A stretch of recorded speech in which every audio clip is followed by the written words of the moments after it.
SativaCross.com. It's Thursday. Good morning. I said good morning.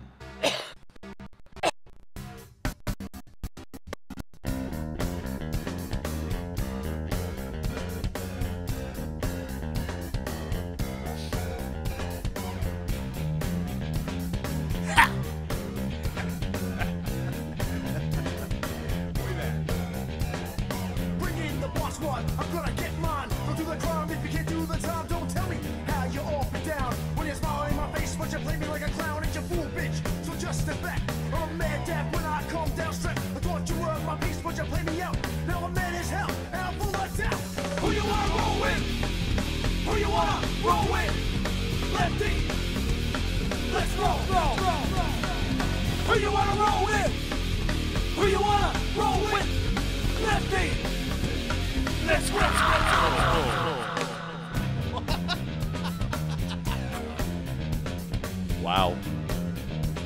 That was pretty good, Jim.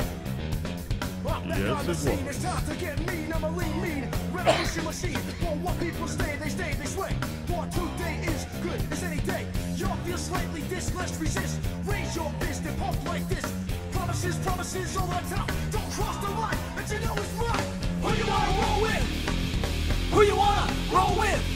Lefty. Let's go. Who you wanna roll with? Who you wanna roll with? Lefty. Let's roll. What was that? That wasn't even like a roll. That was like a raw. That was a man's roll. Who you want to roar with? Who you want to roar with? Who you wanna roll That's what it was. with? Who you wanna roll with? Lefty. That's great. Let's roll. Let's roar. Who you wanna roll with? Who you wanna roll with? Lefty. Let's Wow.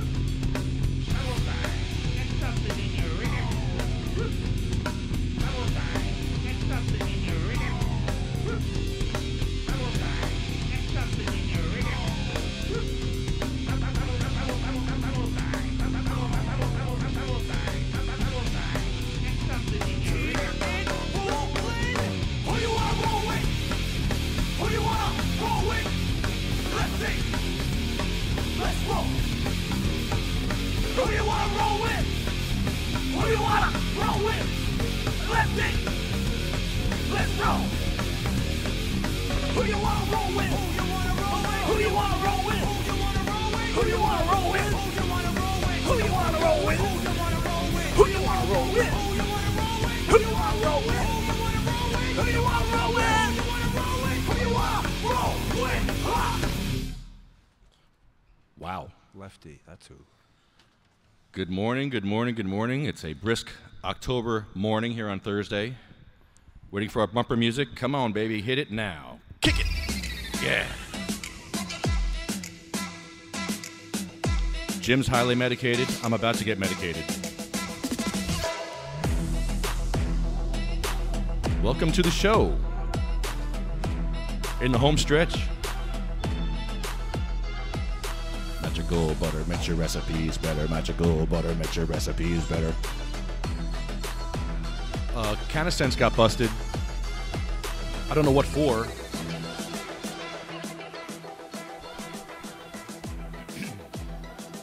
We'll try to get Neil on the phone. Explain to our vast audience who Neil is and why you want him on the phone. Neil Schloss is the one of the guys from Canasense. And we talk about them all the time because they help people get their cannabis cards from California here in New Jersey and all over the U.S. And they're legit. But apparently law enforcement has caught up with some of their storage areas or something happened and now they're busted. I don't know what's going on. We want to get Neil and... Well, then he should find out what's fill going us in. on. Yeah, what's going on? More patients losing their medicine. And Neil was on the show how long ago? A couple times last year. I think he was on the show when Christie walked by. Lucky man. Lucky guy. Was it a good Christie flyby? Or No. not? No, it was one of the bad ones. There's only one good one, I think. A couple were okay. A couple. Ed Forchion's sitting in jail. His trial is going on right now. Well, he's actually out of jail in the Mercer County Courthouse. Well, he's still in chains. Not during the trial. What they do is they unchain him during the jury. When the jury's in there, he's unchained. As soon as the jury leaves the room, they run over to him and chain him up real quick. Is that what they do? Yes. Yeah, I wasn't really watching that closely. Those things you don't see unless you're there. Yeah, well, I was there. And, you have to watch closely. I did not notice. Actually, when it was time for a break, I was kind of going out the door. Out the door. Yeah. While you're going for your break, they're chaining him up so he can't even move. He's moving like this. He's reaching for pens, and he can't even move his arm. He's like, really? Really? And that's only for black people. You know what? I thought he did really. I didn't see the after lunch. The morning, I thought the prosecution did a great job in Ed's favor, it seemed. And obviously, they've got to be circling around to something. But what I got out of it was that there didn't seem to be much argument about the confidential informant being a pill pushing forger. Rat. Convicted. Fink. Yeah. There was a bunch of words he he used. That's, yeah. He had a billboard of words. Yeah. Yeah. It wasn't good. Ed looked really good. The prosecution looked very bad. Yeah, and I'm not real clear. It seems that there was some contention with opening motions that Ed didn't want them cherry-picking Facebook remarks because it could have been from any, it doesn't matter if it's his friend or somebody he knows. It shouldn't be allowed, But I hear her reading Facebook remarks, but they all seem to, I'm watching the jury's faces, and, I think they were sort of taken by the fact there's no argument as to the whether or not his informant was a nice guy or not. Yeah, that's not going to be their issue. No, he's a bum. But he already got that out. I mean, they already made that case. So there's just so much at stake. And what I appreciated was that Ed said he's very nervous, and he said he wished he had a bong rip before he did this opening statement, and 5 jurors laughed. 5, I counted. Mostly women, too. So he's got 5 jurors on his side already from the door. Well, it's going to get into the nuts and bolts. Oddly enough, this isn't really about cannabis right now. I mean, it is because that's why he's there ultimately. But it was the case concerning cannabis that the confidential informant was involved in. So then he went after him to expose him, make him less confidential. It just seemed, it was nice to be able to watch the judge's face and this profile of the prosecutor, Katz, when they were reading for the court and the judge Ed's statement. Well, Katz is going to go for an injunction for me making this public, so I'm going to do it now before the judge gets it. I would have not obeyed it anyway, but this way, Yeah. And then F her or something, So basically, their investigator, their lead investigator, detective, was reading that. And I know it was the only time I heard a chortle from the crowd was his brother chortling when they read what Ed said, and he's right there. It's almost like he said it himself, The judge doesn't offend me, does the way he's conducting the case at all. How do you feel about that? Well, they all smile while they victimize you, so I like at least how he smiles, and he looks like a happy guy. It doesn't seem like he's just giving in to the prosecution as much as I've seen in past cases, where I think Ed, he got something in his favor. I didn't see it there. I didn't get there till after they'd done that 2 days ago. Maybe that's what you've seen, but from what I've seen so far, the judge and the prosecution are just throwing everything at the wall. Yeah, well, that's what they do. And they are The judge must have told the guards not to let us do anything because they are very restrictive on our recordings. They're saying we can't record the bailiff, we can't record the judge, which is not in the guidelines for the Supreme Court guidelines for filming. Yeah. So they're very restrictive in this case, specifically. I was surprised they're allowed to video at all. I didn't know we'd finally progressed to that point where that was even allowed. You know, all the art. Well, actually, the artist sketches were almost always of the jury, as it was, but they would also have to sketch the defendant's face, you know, and stuff like that. So you were able to record the opening statement. Yeah, would you like to hear the opening statement from Ed Forchion? It's really good. How long is it? Oh, 10 minutes, 15 minutes. I'd love to hear it. I'm gonna go over by my car while you play. I'm gonna that. join you, actually. Because I want to see what it sounds like from the roadway. Yeah, me too. Sound check. Dan, you want to hold the fort here? Just don't turn any mics on because they're going to be turned down. So hopefully we'll have Patrick Duff in studio or on the phone to talk to us about what's going on with Ed Forchion's case. James Babb, we're trying to get him on the phone too. He's been there. He's a brilliant guy. He's really upset about this whole thing. Yeah. He's comparing this whole thing to slavery and slave masters, the way they're treating him, and it makes a lot of sense when he talks about, you know, you're sitting in pews just like church. You notice that, right? It's very authoritarian. My ass noticed it right away. Yeah. You know, it's like you want something, you go to the guy on the pedestal over there, you know, in the big black robe. You want something. It's this whole authoritarian system where it's control.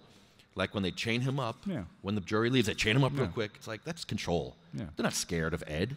That's control. No, it's procedure though. I mean, no, they don't do that for everybody. They don't. They only do that for the black people. Really? I'd have to know more about Dan, that. hold on. You're talking with your mouth full off mic. Talk with your mouth full in mic now. Go ahead. Right here. No, talk. Yeah, do it. Do it. I want to hear you. What'd you say? They should chain him back up again much more slowly. Slowly? Yeah. Why? Because we have a problem with them doing it quickly, right?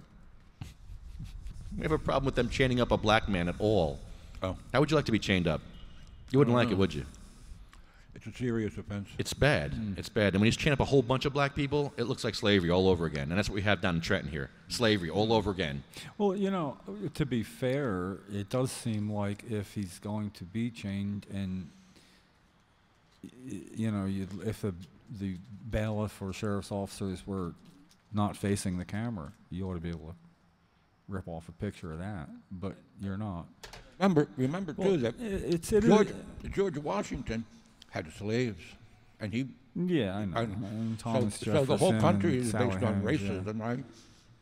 Yeah. If George Washington was. So why are we continuing that by chaining up Ed Forchion and making him suffer?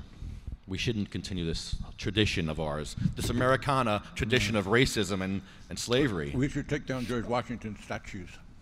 Are you really sure they don't do that for other people?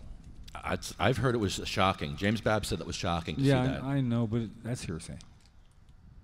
Okay, well, I said it was shocking too. I'm just taking an opposite point of view I because agree. it's a good way to look at things, 360. Yes, I know. And I find a lot of times it's just standard procedure that they have to follow, and it doesn't make sense, and it's not. You know, they put their hand on your head, sitting you down on a patrol car because it's standard procedure, not because they care whether you bump your head or not. You know, they're bound to go by it. And it's not surprising, not really. I care more about is the jury going to be able to hear a good version of how this played out for Ed? Are they going to be able to see the videos? They're not, are they? The videos that he had of them. Only clips of the videos. Who decides what clips? Is there a pool of clips that they both, prosecution and Yeah, the judge decided. He already said just clips. I'd like to hear the reasoning on that. Yeah, so they're not helping Ed, really, at all. Well, they're not going to help him. Everything they're doing is to hurt him and put him in jail, back in chains. He could be out in time for the election. Right? Maybe. You won't if you put another cup of coffee on that table. Oh God, no! Okay. That's it. You're done. No, I mean, I wanted to. Come on. We're Cannabis Podcast, not Coffee and Donuts. Don't spill them. Shit, you know. It's podcast number 96, by the way. You know. Very good. I think that was probably one of the best intros. That was fun. Bunch of kids walking by, Yeah. being educated. As to that you have the right to come out and do that. Okay. One day they'll grow up and think they saw something like that when they were little. And Okay, so you want to go to the car? We'll play Ed Fortune's opening well, statement. if you're gonna play it, Yeah, because I need to go medicate myself, actually, and do a few things. I need about 15 minutes myself. you know. Can I go with you? I might say something wrong. No. Actually, I was. Well, yeah, but on the other hand, if you turned his mic down low and just every maybe 2 minutes or so said, "You're listening to Ed Fortune's opening statement on Ruscanicore yesterday." Okay. No. No. Nah, I just wanted to see you do it. He testing me? He fell for it. Why are you testing me? Okay, so here is, in its entirety, Ed Fortune's opening statement from Trenton yesterday. Mercer County Court. She's facing Stephanie Katz and Prosecutor Boyle. And they couldn't get their videos to work, so nothing was working for these guys yesterday. They were a mess. Yeah. And Ed Fortune came out with his little Rasta hat on, his suit. He looked real good. sharp, He looked good. right? He Different jacket. looked good. He was in control.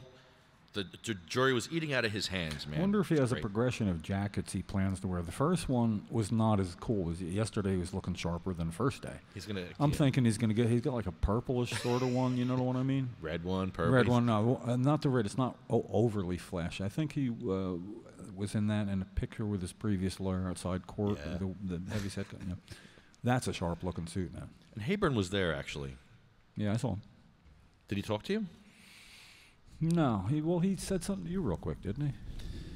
Yeah. About the camera going in. We were all getting ready to go in. He was trying to be helpful to me, actually. I know. I was wondering why, because he's having problems with. Yeah, I know. Billy Huff was telling me about that. But again, I'm hearing it, no offense to you or anybody else, but when I hear somebody say things, I always have to, not qualify it, but. Well, he's the reason why Ed did 60 extra days, because of him.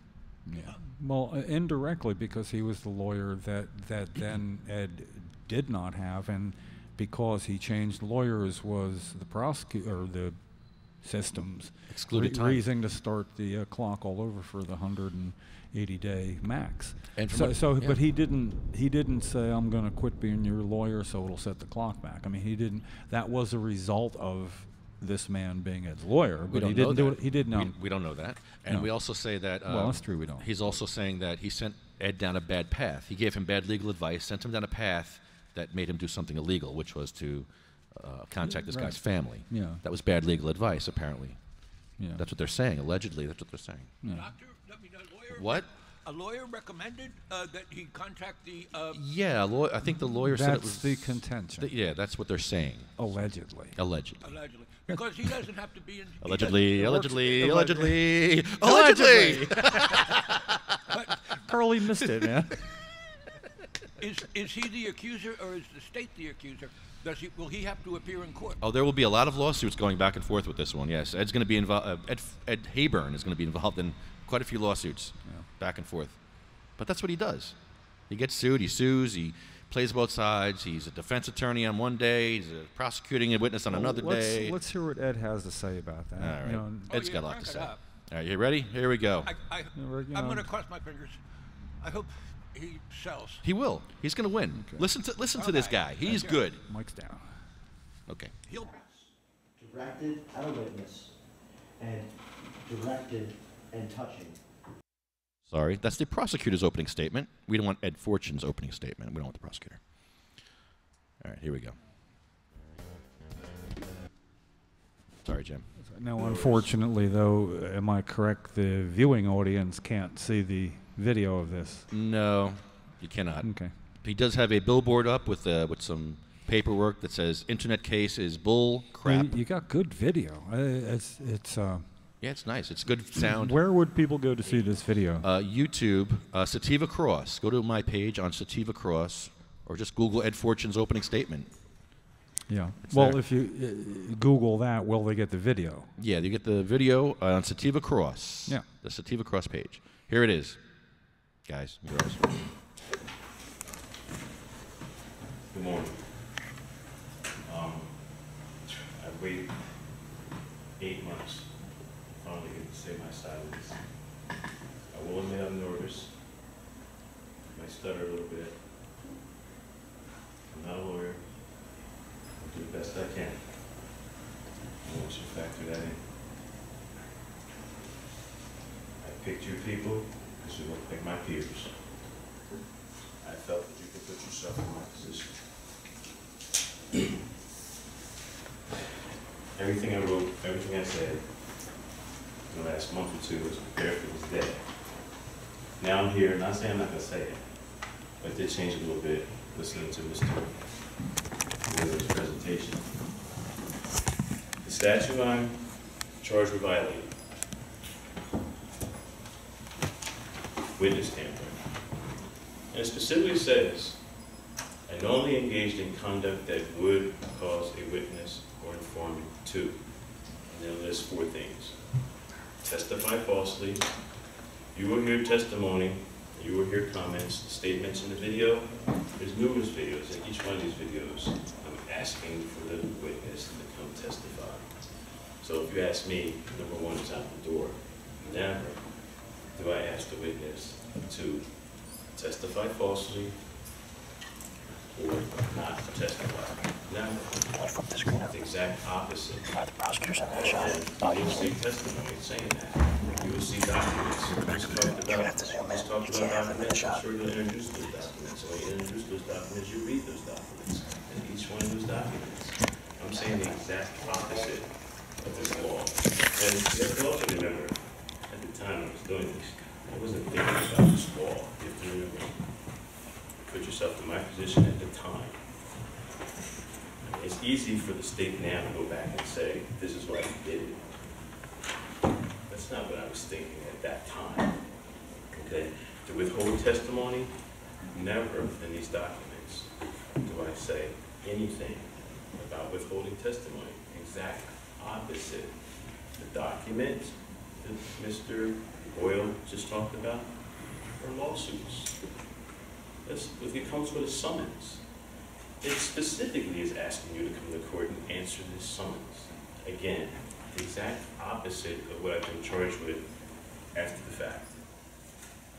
To absent himself from a proceeding, again, everything that the state just said, factually, and I don't think you people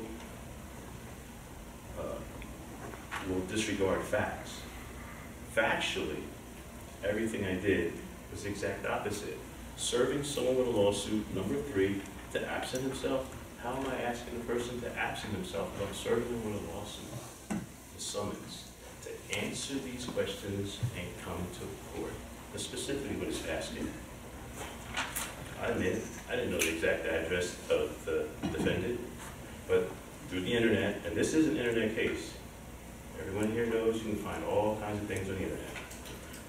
I did find his father's house. I found his mother's house. I found his sister-in-law's house. It was because there was an obituary posted online one day. And I saw the obituary with the same last name, and I went through the last names, and I figured out the address. These are the same things lawyers and things do. When they're trying to find and serve someone, how many times have you received things in the mail, and you wonder, how did somebody find out where I live?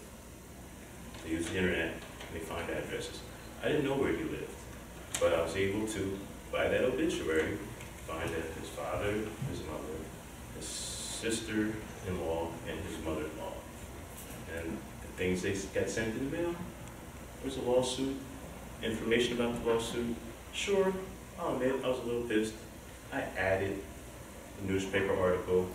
I did write a handwritten note on it that he was a rat. Rat is constitutionally protected. It's not a threat. Calling someone a snitch is constitutionally protected. It's not a crime to call someone a snitch. I can call anybody in here a name. Calling names is not a crime. There's articles where I called Miss Katz a name. She couldn't charge me with calling her a name. Same with this. Calling this witness a rat is not a crime. The fourth thing, to elude legal process. Again, everything I did in no way is trying to tell someone to elude the legal process. How am I telling someone to elude the legal process? I'm serving them in a lawsuit. The things that I'm posting online are all, you can be able to read them. They're all saying, bring this guy to court. It was part of the judicial proceeding that you have to accept, that there was a judicial proceeding. In that judicial proceeding, my allegation was that this person created this case for his own benefit to target me. And law enforcement jumped on it. Law enforcement created it. Law enforcement was going after me. And I complained about it on my Facebook. I hope everyone here has a Facebook. I understand one person said that they didn't have a Facebook, but I'm hoping the rest of you have Facebook. I'm hoping, who doesn't complain on Facebook about what happens to them? I was complaining about what was happening to me in my life at that time. There was a judicial proceeding, and there was this person who made these allegations. I filed a lawsuit against him. I called him all kinds of names. That this person, at the behest of the police and behest of law enforcement, had targeted me in what would legally be called subjective, but I called it objective. Can we go to sidebar? Gentlemen, as I indicated to you during the trial, I will be going to sidebar. Usually I'm able to address any objections in sidebar, usually, okay? If there's a situation where I cannot address it quickly, based upon what I believe the appropriate rules of evidence, I will then excuse you for a short time in the jury. But we, in accordance with the court's request, decision, you may proceed, Mr.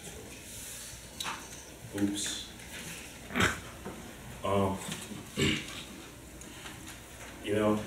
I was going to get up here and dispute all kinds of things. And then I listened to Mr.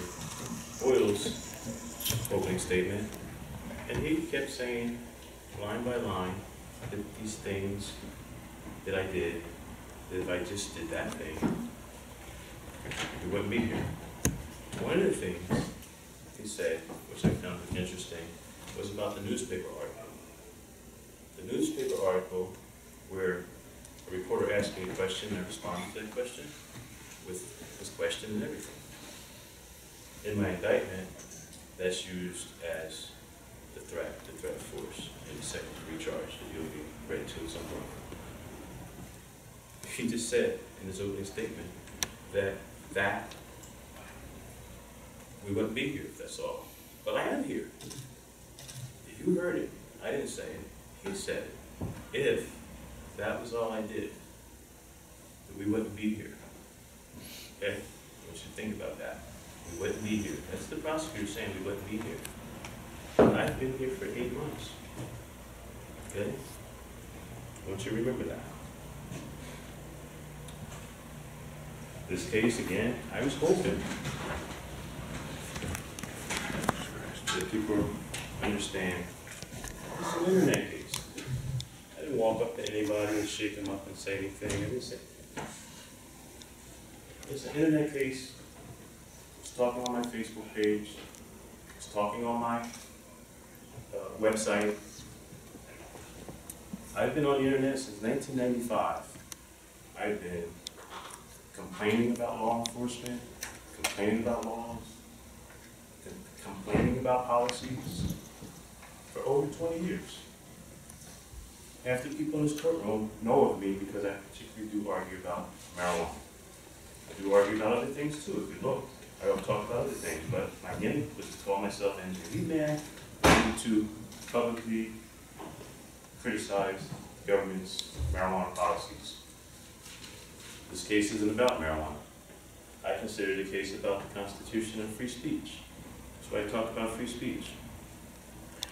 I was actually a free speech activist before I even got on here. I've been talking about free speech for a long time. A couple months after I got out of the Army, I did free speech protests in Philadelphia, in Baltimore, in Glassboro. To kind of semi-quote a famous president we got here, man. This is a fake case. This is fake. The state has taken my First Amendment right to free speech to talk about, complain about, express myself. It's cool. This is wondering why you're even here. Slide back over. Read it all down. I think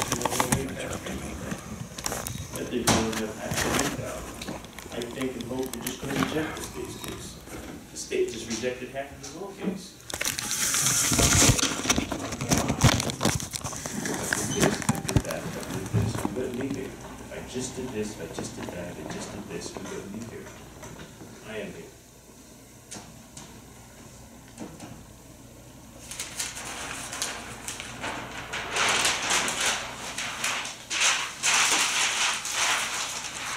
Again, I call myself First Amendment activist. I've been expressing myself for a long time. The state has misconstrued what I freely admit I said. The state's going to present evidence. I'm going to take the stand. I can't wait to take the stand. Everything the state presents, I'm going to respond to it. In my opinion, this case is about the state taking my squarely legal comments. Not one of those comments could be called illegal. I couldn't get charged with, he said this, he should be in jail for saying that. This is an illegal comment. There's no such thing as that in America. This is America. You have the right to express and publish it right on all sentiments. And remember, the state, well, I didn't show you that yet, but the states, let me skip to this for a second. When I was arrested, and I was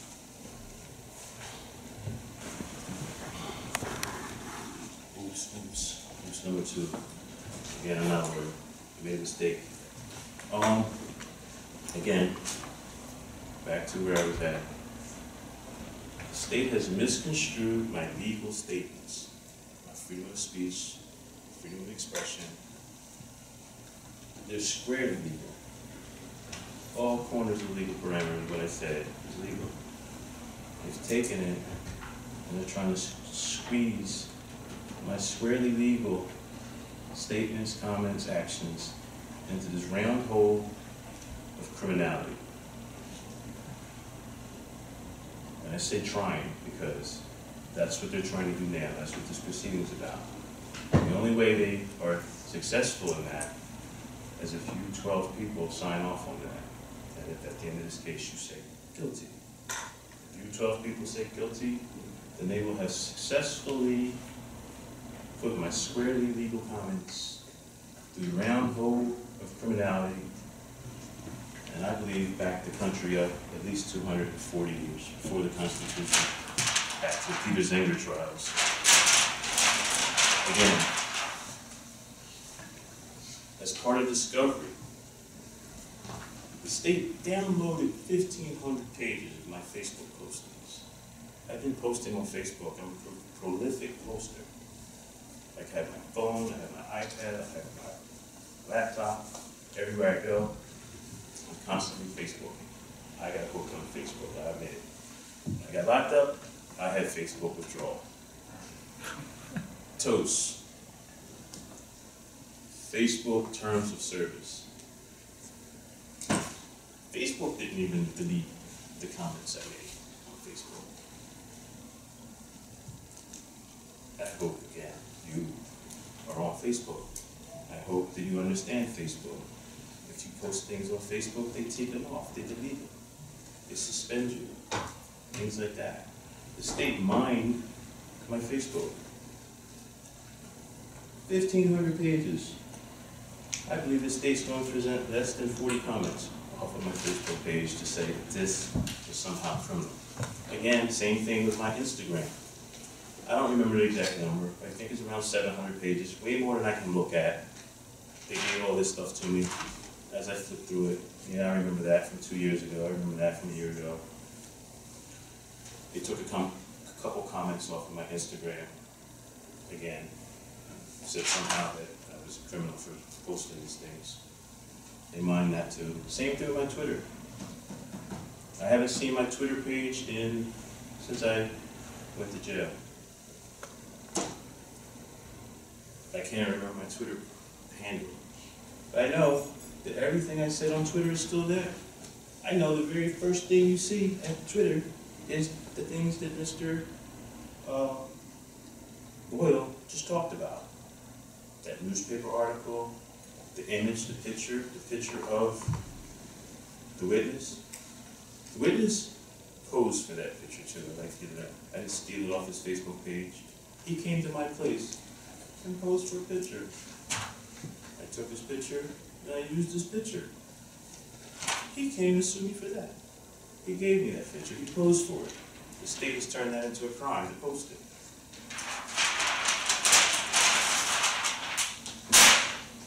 Did I call him a rat? Yep. Did I call him a snitch? Yep. Did I call him a con man? Yep. It's all protected free speech stuff. I can call him that. I can say that. These are my opinions. I expressed it. Again, if you believe in the First Amendment, you will have to look at these things and say not guilty. Now, if you don't believe in the First Amendment, or if you don't believe the First Amendment protects me, then you will find me guilty, because I'm not denying anything. I called him a rat, I called him a snitch, I called him a con man. I want him to come to court. I'd like to say it in his face. I called him a pill pusher. I'm a pipehead, I'm a little snobby. I don't really do marijuana. I have the exact same opinion probably as most of you about pill pushers and heroin users. I called him a fraudster. I called him a liar. Again, first of all, they're true. Why can't I say a true statement? The document that the state just talked about, that purportedly, I think that was the word used, purportedly was about the witness's background. They're public documents. Public documents that I got in this building. There's an office downstairs, criminal records. There's a little computer there. And you can type anybody's name in it, and what pops up, pops up. I typed his name in, and it just popped up. They won't print it here, so I took my phone. I took pictures page after page. I did it actually with a reporter standing next to me. A reporter that I have on my witness list. At that time, again, remember, bring it back to a year ago right now. I was running for Congress too at the time. But bring it back to a year ago right now. That's when this happened. I think he used the date October 9th. I forget the dates he used, but it was now. It was about a year ago now. At the time, I wasn't thinking about a witness tampering case. I didn't know the state would one day take all the things I said and construe it into this illegal act and find me guilty and try to get you to find me guilty of that. That's not what, at that time, I was dealing with. Put yourself in my position. I'm Jack Lean. For you to say what? No, this one is the instruction. During the trial, you may have what I call your instructions. You are to disregard the argument that if you were in my position, if you were in my shoes, if you were me. Disregard that. That is not appropriate. But however we've addressed that issue, I don't think we'll have a problem. Thank you. Go ahead, Mr. Forchion. Oops. Sorry.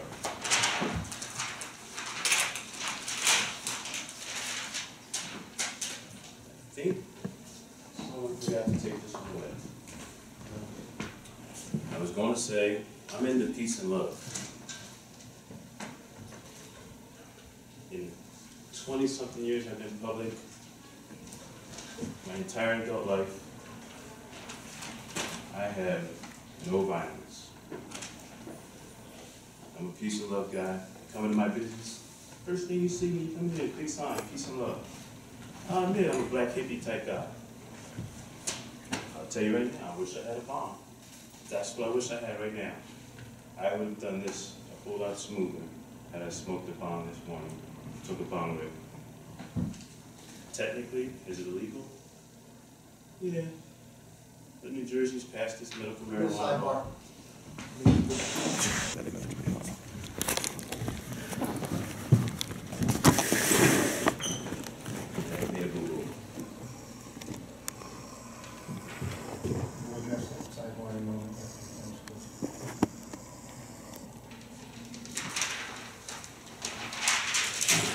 That's the end.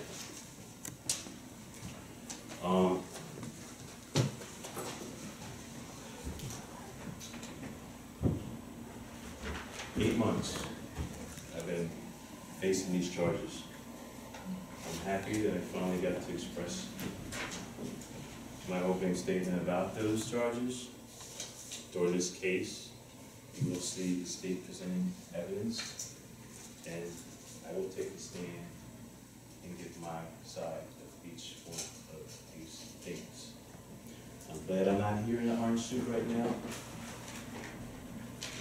You know, the prosecutor told me yesterday that she would like me to stay in one. Objection sustained. Disregard the statement that was made.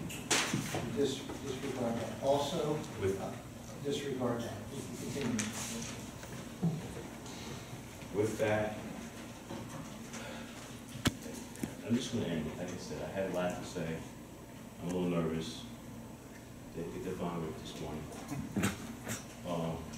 The things I would say would probably cause more people to complain about the things I had to say. I wouldn't be allowed to say.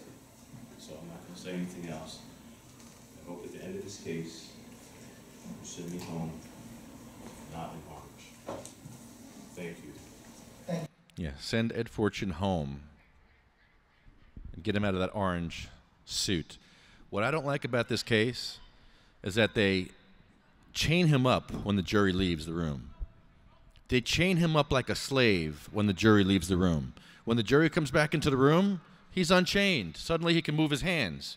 Jury leaves the room, he's chained up, and he can't even write. He can't even move his arms to sign any papers or pick up anything. What is the purpose of that other than a control issue? To control a black man in a racist system.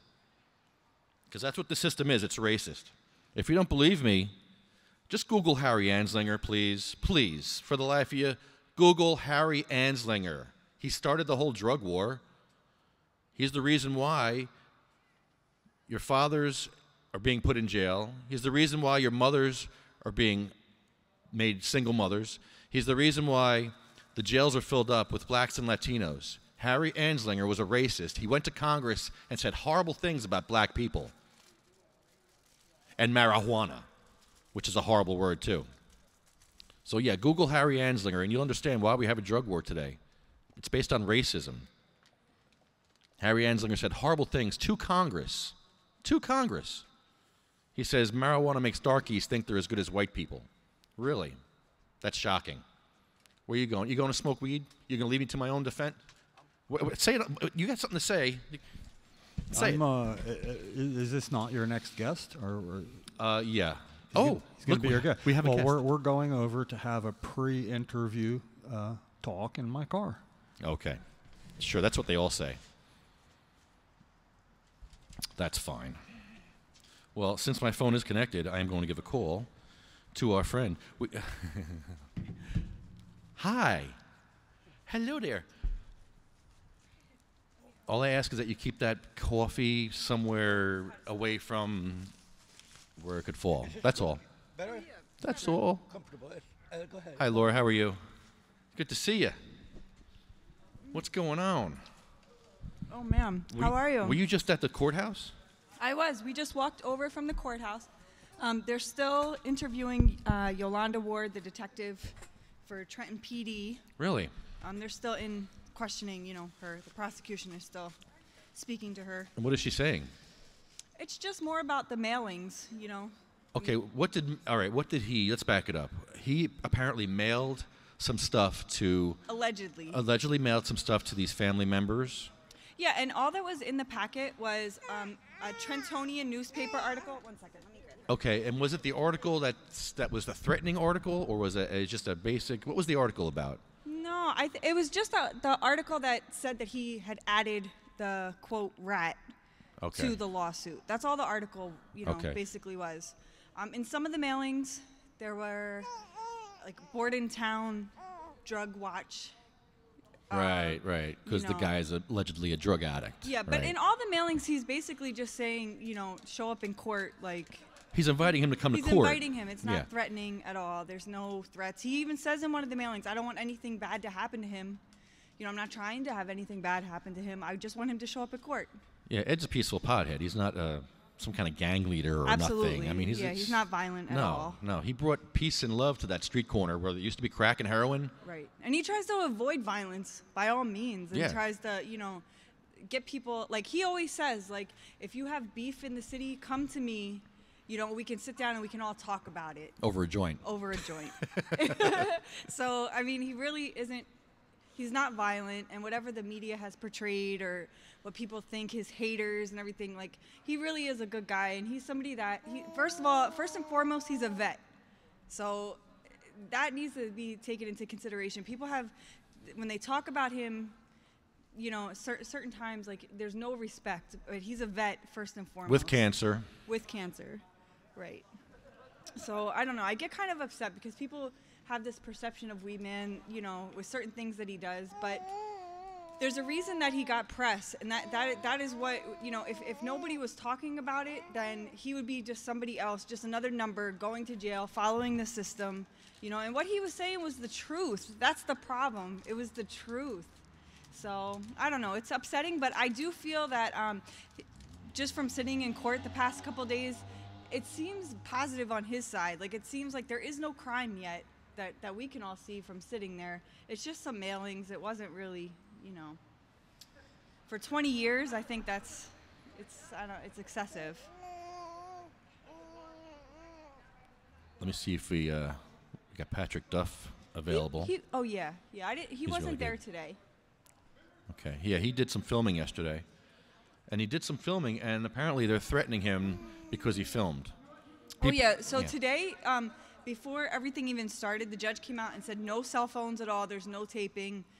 None of that anymore. We're not allowed to have a cell phone. Nothing. They're on us. So. Well, yeah, there's no permission today. There's no permission. Nobody got permission. That's why. But we can get permission whenever we want. I'm going to get permission on probably the last day, or maybe a few more days. I'll get sporadic stuff. How long is this case going to go? We don't know. We were just talking about that today. It's definitely going to go into next week. I believe that this is the last day for this week. I don't think they're going to, be in court in session tomorrow. But it starts again next week. I don't know. I feel like it's probably got to go at least another week, I would think. Yeah. Just from we're not through the first witness yet. Right. Right. So. Does she seem credible, or what's her story? Like I said, she's the detective for Trenton. Right. So like I said, does she seem credible? Yeah, they kind of all have had it out for him anyway. Right. He really made them look stupid. And with the lawsuit against the city, they're just trying to find anything they can to keep him behind bars and keep him from speaking to the public. She's very loud today. She has something to say today, huh? Wow. All right. I think she's saying no mens rea. No mens rea. That's what it was. No mens rea. I am the law. I am the law.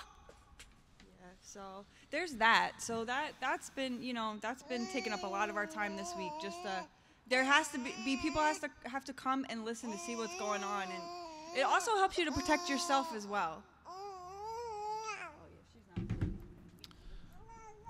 Yeah. I can't believe that they actually unchained him.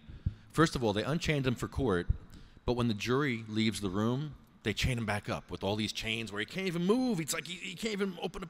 It's like ridiculous. Yeah, it really doesn't make sense. Like I said, I don't know. I just hope the jury is looking at this like, what's the big deal? Like, it really, I don't know. Like, I'm hoping that they're, sensible people and they can kind of see through it. Well, they don't see the point where he gets chained up. Right. They don't see a lot of stuff. Right. They don't see where they come over and yell at us for filming, like. They're really petty. Yeah. The officers in there are so petty. Like yesterday, one of the supporters were fanning themselves with a notebook because it was really hot in there, and they came over and was like, "You're not allowed to do that." So he said, "Okay." Like, you know, he was like, "Why?" And he was like, "It's distracting." So when they went to sidebar and they had the white noise going, he fanned himself again because it was extremely hot in there, and they came over again and were like, "You are not allowed to fan yourself." Who was fanning himself? Babb? Really? Yeah. Well, they don't like him either. He's too smart for them. Right. So, I Wow. don't know. Yeah, they told me the other day I couldn't squat because I have a bad back. I have a fusion. I have an artificial disc. I got stenosis. I'm a mess.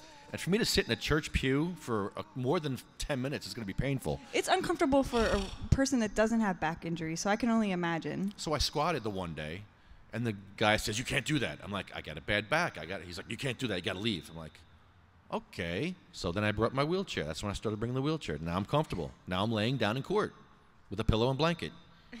Right. I mean, you know, I got to go through this, but I am comfortable now, at least in Good, court. good. So it's better. Not Good. like Ed's not, though. No. Not at all. He's being tortured. It's torturous. It's disgusting what they're doing to him. And they don't do this to any other people. Jim said that, oh, that's procedure. They chain people up procedurally. No, they don't.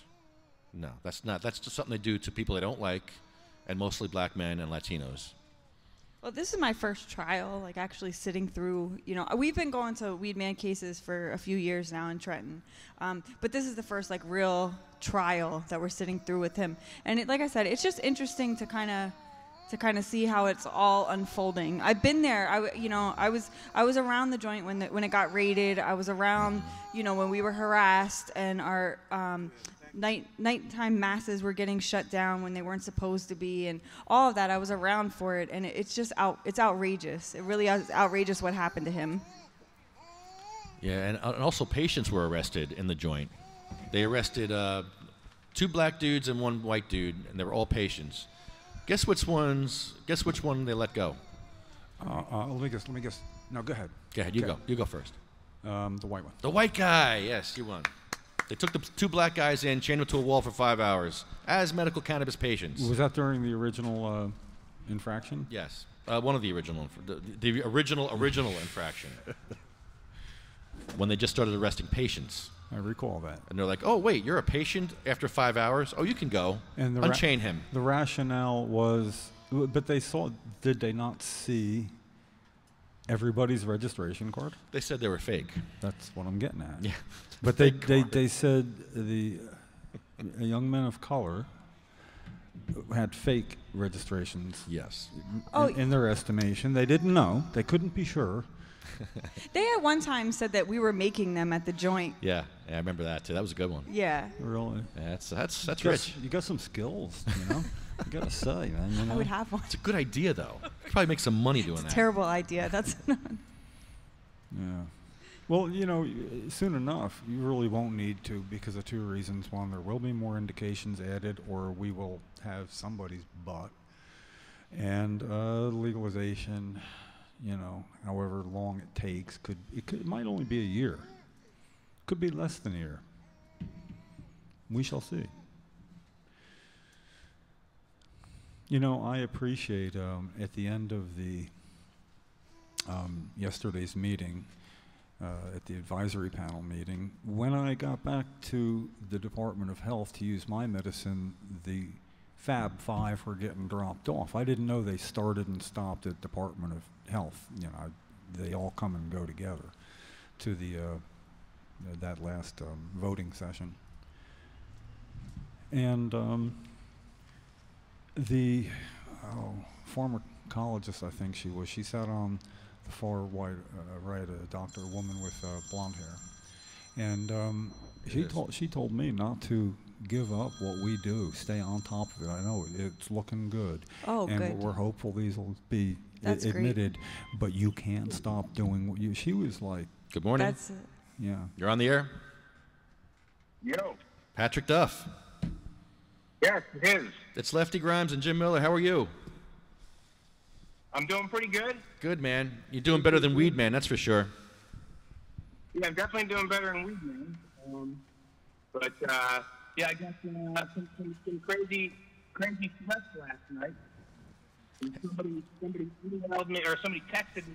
Patrick, hold on, Patrick. Are you on speakerphone? Can you take off the speakerphone, please? Yeah, hold on 1 second. Yeah, I Is can. that better? Yeah, it's much better. Thank you. All right, so I got some crazy texts last night from some people threatening me, saying that you know, when I showed up at the courthouse today, I would be put in handcuffs, taken to the basement, put through an ankle bracelet, and you know, for videotaping the trial. They said at one point in the trial that I captured the jury, which for maybe about 0.2 seconds, the camera pointed towards like the back of the head of a juror for 0.2 seconds. You couldn't even identify one. But what I did is I just removed the video anyway, and I'm going to edit it, you know, so everybody can see what's going on there. But yeah, it's interesting because, you know, I've been involved in a lot of criminal cases, and I've watched a lot of criminal cases, and there's always that one moment you're waiting for when the prosecution is putting on their case of the aha moment. You know, that moment when you say, there's the crime, you know, and I was still waiting for that after opening and after a full, you know, their first detective, which, you know, there should have been that aha moment, and there wasn't. The only aha moment yesterday was when you saw Weedman's video, and Weedman said, listen, to anybody that's, you know, a follower or a friend, do not bother this guy. Do not harass him. I want him to come to trial and testify. And the entire jury kind of like turned their head. Like it was like a dog, you know, when you give a dog a command they don't understand. They're like, what? So, you know, I've been doing, you know, pro se work myself, where I fought against, you know, lawyers. I fought against townships, cities, all that stuff. And what happens is, the interesting thing is, Weedman has caused them to feel uncomfortable because the rules change a bit for pro se defendants. And I don't mean court rules. I mean the rules and what they will do against that person. They even get more dirty. And it actually shows their desperation. So I think the jury is going to see the desperation because they're trying to create a narrative of a crime, not a crime that's a part of a narrative. You understand what I'm saying there? Yeah. Unfortunately, yeah. Stunningly clear. So what I actually had a chance to talk to Ed last night on, you know, from jail. And listen, I've won big trials before, and I've helped people win them. So I said to him, I said, listen, you had a cop up there who testified to all these events that happened. You know, one on September 3rd, September 8th, September 13th. But all these events happened in September and October that she testified to. And he was not arrested until March. So I told him, I said, listen, what you need to do is individually go over all those dates with the police officer and ask her, why didn't you arrest me that day when I sent the lawsuit to Zev's dad? Why didn't you arrest me the day when I sent the lawsuit to his mom? Why didn't you arrest me the day that I was in the newspaper and I made the comment that I don't care if he dies? Well, if she can't say she couldn't, or she says she couldn't arrest him because nothing he did was actually illegal, that's the correct answer. And she'll have to say that. And once he gets through all the different dates in which they've listed, and gets her to agree there's no reason that she could have arrested him at that point, then the jury is going to see right through the story. You know, that's a pretty easy to follow line of logic. It's the one time I was distracted was when then she's going to have to, and what happens is when I hear that, I think you would think they have to play by certain rules at that point.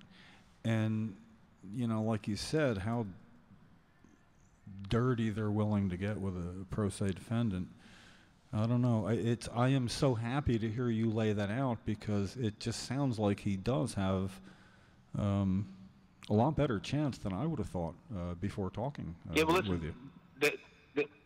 And listen, that's the reason why I wanted to come see the opening and also see that especially that first detective, because that's their case. And what happens is when I'm going to create a case against somebody, I want to, number one, I want to build up the aha moment. I surely don't want to say, as the prosecutor said, which was very interesting, he was trying to use a old Columbo opening where he'd say, folks, if only that happened we wouldn't be here today. And if only this happened, we wouldn't be here today. But this happened. That's why we're here today. And he never did that. He only said that if only each event that Ed did happened, we wouldn't be here today, including the event that they indicted Ed upon. That's true. Which was a newspaper article where he said, I don't care if the person dies. So if the prosecutor's saying he couldn't, we shouldn't be here today because of that one event that he was indicted upon, that's going to be the easiest way to go at that officer and say, hey, that newspaper article that I was indicted upon, why didn't you arrest me when you read that day? And why didn't you arrest the newspaper who printed a direct threat in the newspaper? The reporter or the editor. Because you can't print a direct threat in a newspaper. So there would be several co-conspirators to list at that point, correct? Any indication how long? Is there any indication by anybody so far how long this might play out before it goes to jury?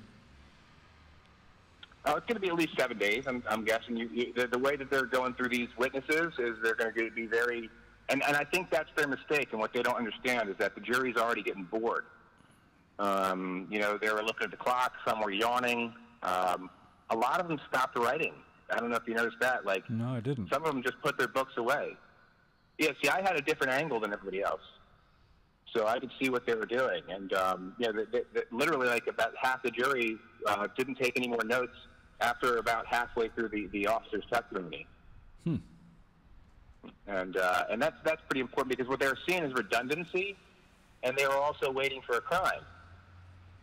If you want to ask me, the only way that this is in a courtroom is in a civil courtroom under maybe a defamation lawsuit. Yeah. And on the other hand, they're looking for 20 years. That's the only thing I see here. Yeah, as opposed. And they're looking for 20 years for one of the most serious crimes in our justice system. Yeah. What's really interesting, if you look in the city of Trenton, how many people actually are threatened as witnesses, and how many people actually get charged with such. Oh, it's a fraction of the people that get threatened and don't show up to court. But all of a sudden, with Weedman, they're going to figure out how to use that charge. I would like to actually get a public records on how many people are charged with witness intimidation in Trenton in 1 year. I bet it's very few. They won't give you that. So, and what I want people to understand and lay out here is that, listen, the reason why I went to California and did churches is because me and Weedman went to the Liberty Bell together. We got arrested smoking a joint, and we appealed the decision, and the decision said that we were allowed to use cannabis in our houses, our house of worship, or any other non-federal location. So when I went to California and I opened dispensaries, I opened them as churches. Now, the church, there's no real way that the government can claim that you are not a church, you understand? So church is the only thing, by the way, that doesn't have to pay taxes and file a 501. You don't have to file a 501c3 at a church, okay? So Weedman was operating a church in Trenton there. Next to him was a restaurant. Now, imagine this. So he's freely having people come in there for months, over a year, smoking marijuana, doing what they have to do. There's no fights. There's no crimes. Nothing's happening. So they can't get him on the church aspect. So they start harassing his restaurant, which was zoned properly, about selling food after 11 o'clock. Yep. So just so you understand what I'm saying here is, since they couldn't get him originally on what was going on in the church, they tried to harass him out by harassing his restaurant, right? Yes. Now, since they sent an informant inside the church, and they know, by the way, just so everybody understands, it happened inside of a church. So what happens inside of a church is not the same as what happens on the street. It's not admissible in court. Okay? Once that detective admits today that that's a church, which he's going to get her to admit that she walked into a church and that she wouldn't walk into a Catholic church the same and do that. Why did that immigrant why did that guy just come out of a church after like 2 years? It was an Episcopal church. Why couldn't they go in there and arrest him? Why could they go in Weedman's church and arrest people? You see, so there's a different set of rules, but not once you hit the court system. The court system's understanding of religious freedoms. At least I should say the federal court systems do. So what they did is instead of getting him on that ounce of pot that allegedly was sold, they figured out how to get him on something else that could be convoluted, and found the vaguest charge to fit the narrative in to create a crime, not finding the crime within the narrative to fit the narrative to make a crime. And I've never really seen anything like it. Very interesting. Let me ask you, Patrick. Is the jury going to know the potential 20 years that Ed faces? Does the jury know? Absolutely not. The jury can't know.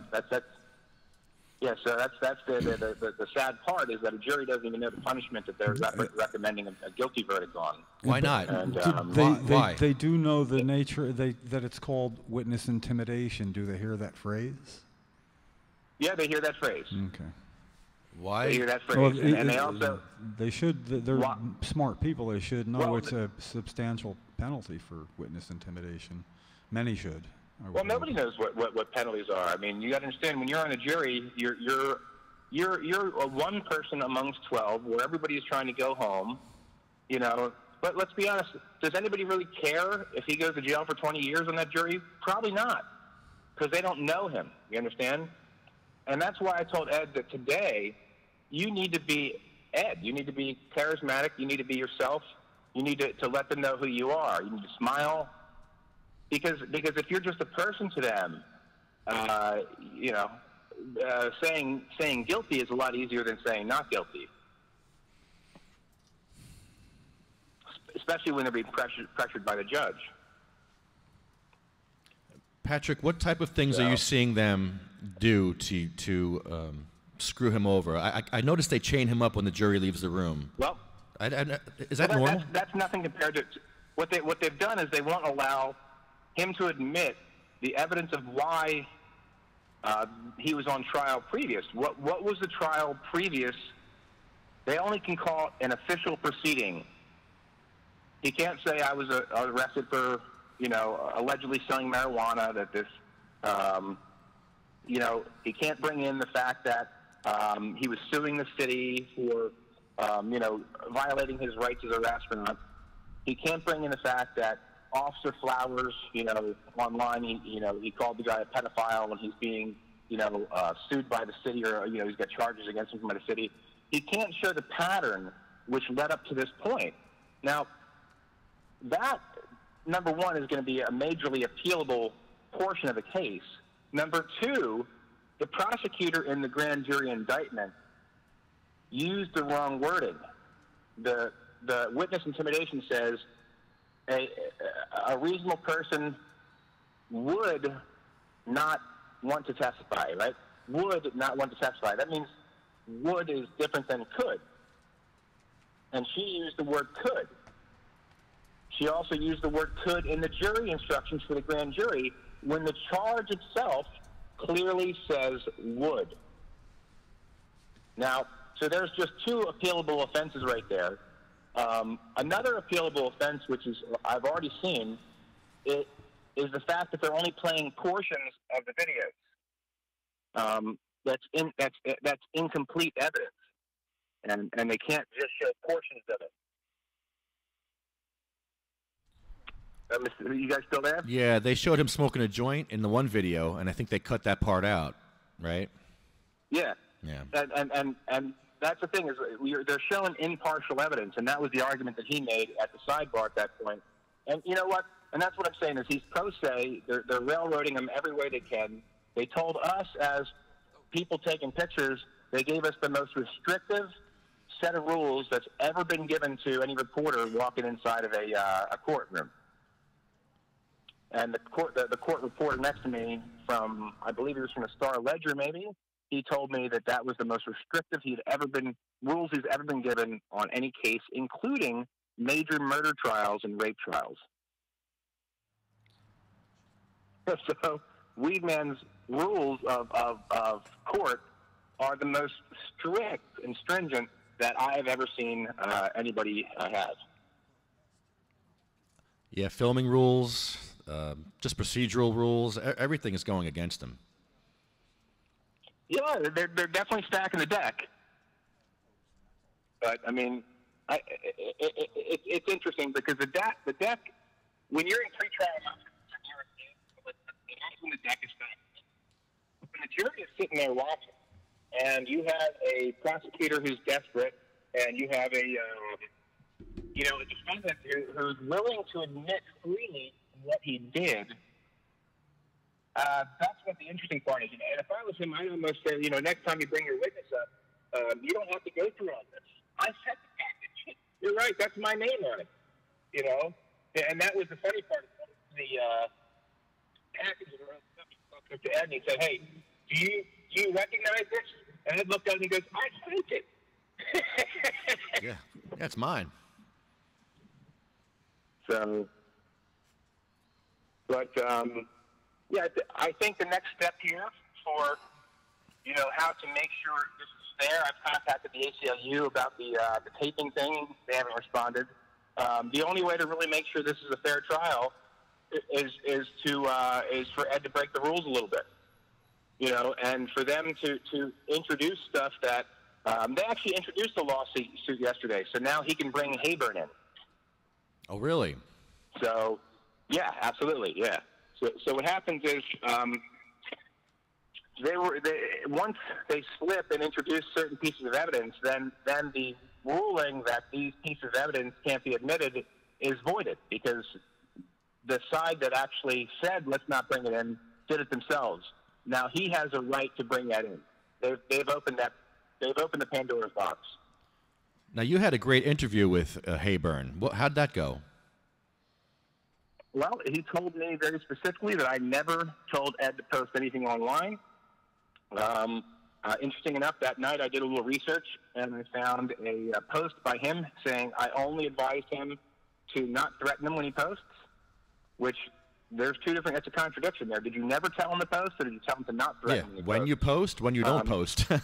Make up your mind. Yeah. So my question to him was kind of a simple one, but kind of it's a legal question that you can ask somebody. You say to him, well then, let's say somebody was going to rob a bank. Would you tell them, how to rob the bank more safely? And he said, well, no, lawyers don't tell people how to commit better crimes.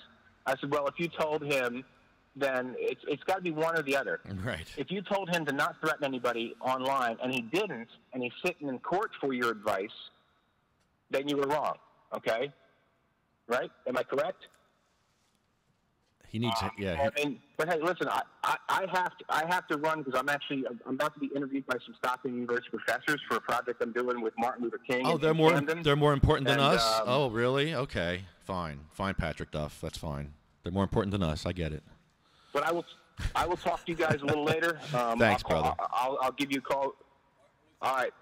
Thanks, brother. Thank you for what you guys do. Thank you, man. Thank you so much. Man, Patrick Duff. Report from the Weedman's case, Ed Forchion in Trenton. Patrick Duff was one of the original people to smoke cannabis at the Liberty Bell in Philly with Ed back in the day. And look who's here from the New Jersey Cannabis Business Association, Scott Rudder. Hello, sir. How are you? Great to see you, man. Hey, guys. How you doing? Good. What's up, brother? Good, man. What's going on? Yeah, we're just talking about Weedman's case. Sorry about that, Jim. It's all right. Better to err on the side of caution. What brings you to Trenton?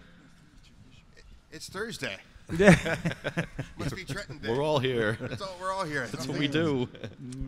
What's happening, guys? Yeah, last podcast of October. Just pull it out. It's really stuck in there. Yeah, there we go. Yeah, we've been of course, involved with the Ed Forchion's ongoing case, and that was a very interesting, informative call. It sounds like he's got options. He's not just taking it to the end and hoping for the best. I'm pretty heartened to hear a lot of that. Like I was saying to Patrick, though, when I heard the phrase, and he laid it out beautifully, when I heard the phrase, then they will have to, and I thought, no, when things have gone south in my life what do you mean they didn't? When they have to, they will have to. Like the Department of Health will have to file first annual report before that second year is up. In other words, they have to do that. But it turns out they didn't.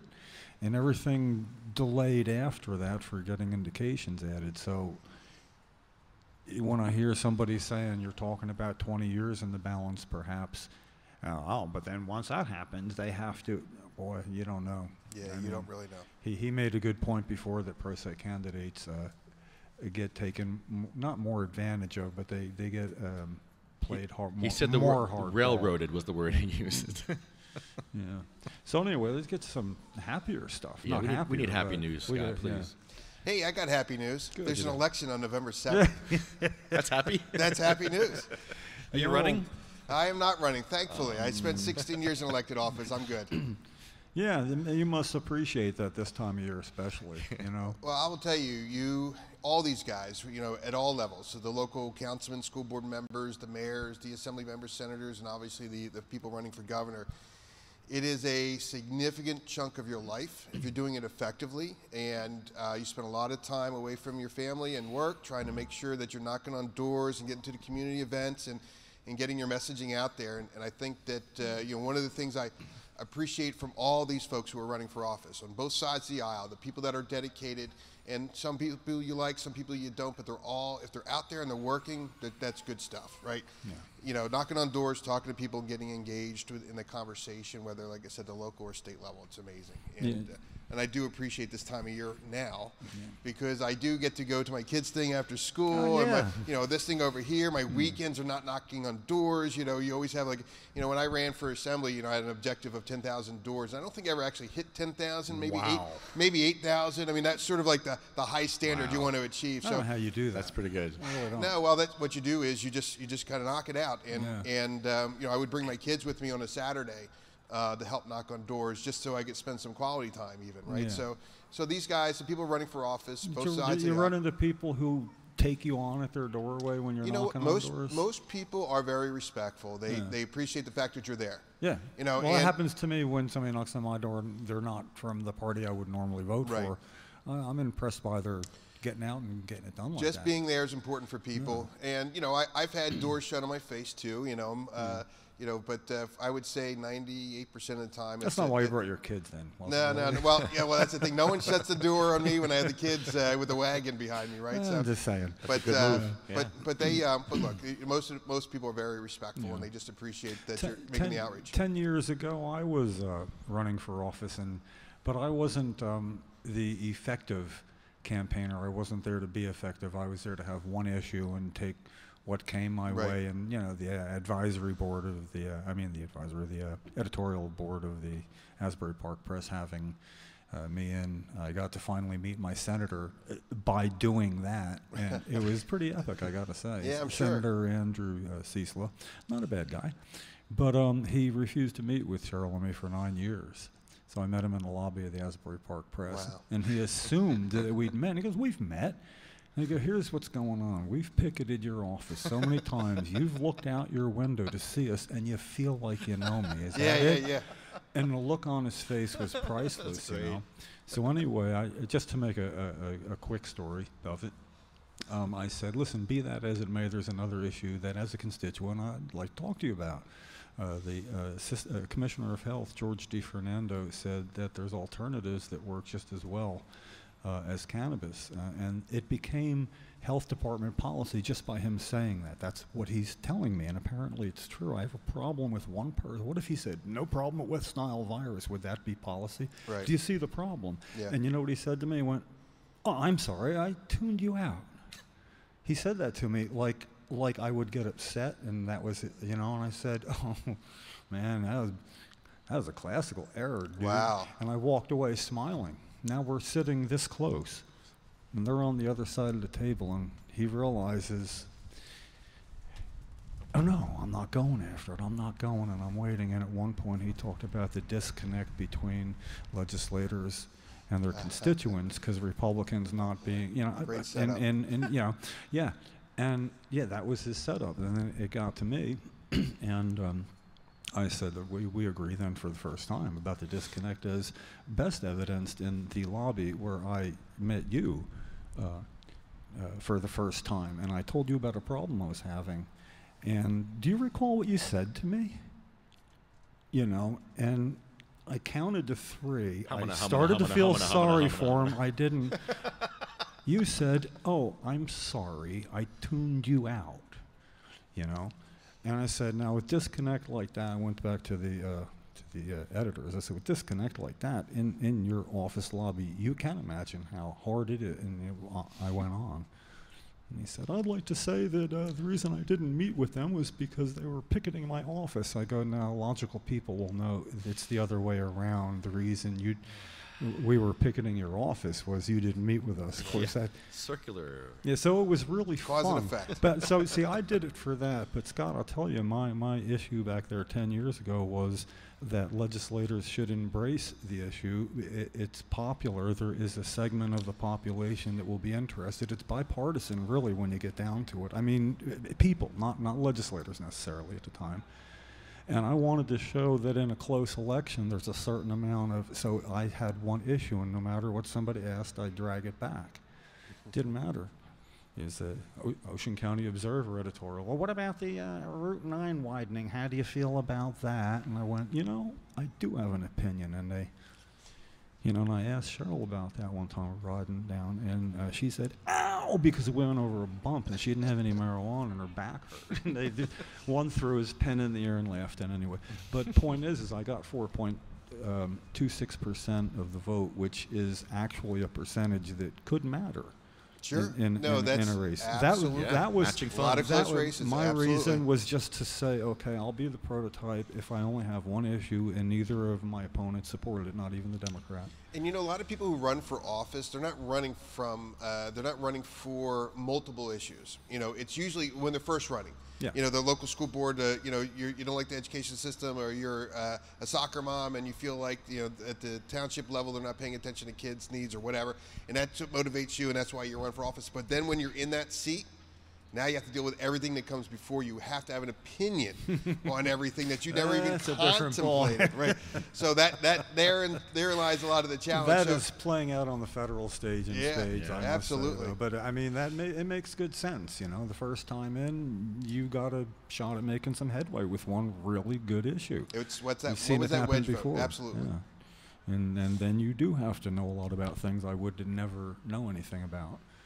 So But you know what? Your wedge issue at the time is something that has, you know, you guys have led this effort from the beginning, and you've had, you in particular, you know, you have had such a significant impact that goes beyond any elected official could do. Yeah. You keep that conversation flowing, and you keep this movement going. And now we see, just the other day, yesterday, I came out, you know, right now nationally. So we know that a recent poll came out, Quinnipiac says that 59% of New Jerseyans support legalization, full legalization. Really? Right, Quinnipiac poll. So it's not a High Times Magazine poll, it's not a Scott Rudder, New Jersey Cannabis Business poll. It's a scientific Quinnipiac poll that we know for certain did not have a skew on there. So that was a New Jersey specific one. Well, yesterday... I'm sorry, 59% was unopposed, because that never totals to 100% usually. I mean, it doesn't usually, does it?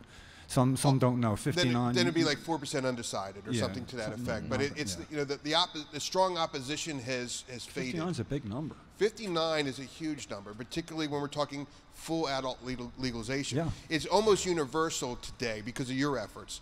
Universal today on the medical side. There's very, very few people that don't appreciate some level of medical cannabis. The adult use side's harder discussion for people. They have to get over some of their stereotypes, some of their concerns, the gateway theory, kids are going to die, and all these other things. And we want to make sure that, you know, for example, well, let me go back to the other poll that I was just about to mention. A Gallup poll, again, a national, I've heard of them too. Nationally accredited polling organization. Gallup came out the other day with similar numbers from a legalization across the country. Was in the 60 percentile range. It was like 67%, the highest they've ever recorded. But what's notable was that 51% of the Republicans are now supportive. It's the first time in the 50-year history. Big. 50-year history of the Gallup poll asking this question about should cannabis be legalized or not? The first time that the Republican person that's on answering that poll, huge. it was 51%. You know, I'm a Republican. I appreciate knowing that, because that's something I will be able to use from here on out. It just makes the discussion so much more legitimate. It's almost like I get to help Republicans out by helping them understand this now. It's to their benefit, because this is their base, not mine. Yeah, you're having an impact. And all the stuff that you guys are doing on a daily basis is having an impact. And it's not just your organization, my organizations across the country. And it's because we're allowing, also for the first time, science and education to help sway our opinion, not some marketing campaign from the Nixon era. Okay, so we're allowing facts and studies. So we're looking at, so for example, the United States Department of Health and Human Service, they do a survey every year on substance abuse. And so it includes nicotine, alcohol, it includes cocaine, it includes cannabis, it includes heroin, it includes a whole host of things. The United States Department of Health and Human Services showed that in their study that we are now at a 20-year low for teenage use of cannabis. So the fear that a lot of people had, oh my God, if we legalize this, all these kids are going to get stoned. No, we're at a 20-year low of teenage use. This follows the exponential increase in all issues cannabis being, I mean, they should be more by the Nixon era logic. And I try to tell people, to my knowledge, teenage use is not what got the uptick in Colorado. It was adult use, had an Absolutely. uptick. That was the only uptick. That's it. In fact, teenage use went down in Colorado by 2%. I mean, it wasn't a dramatic decline, but it was a decline nonetheless. Was there a decline nationally to compare with that? In other words, when I say... compared to other states, yes. So 2% decline. And that was in Colorado, but nationally it's a 20-year low. Yeah. And that's and then there's other issues I talk to people about on a daily basis anymore, and it's like driving impaired, right? Yeah, so, oh my goodness, what about people that are going to smoke and drive, and you have to have that conversation. Well, the other good news is that there's another study by another accredited institution, did an analysis between Colorado and Washington State on traffic fatalities, and then they did a control study of 8 other states that don't have cannabis legalization. So they looked at Colorado, they looked at Washington, and they compared it to 8 other states, and they found that there's no difference whatsoever. Not that there's no significant difference, there's no difference between the Colorado and Washington and states that don't have things legalized when it comes to traffic fatalities. That's fantastic news, because that also addresses people's fears about impaired driving. So when I talk about this regularly, I talk about impaired driving is bad no matter what the situation is, whether it's cough syrup, distracted whether driving, it's tobacco, whatever it is. So we know that texting, we know that our phone is the #1 instrument that's causing distracted driving, which is leading the issue for traffic fatalities.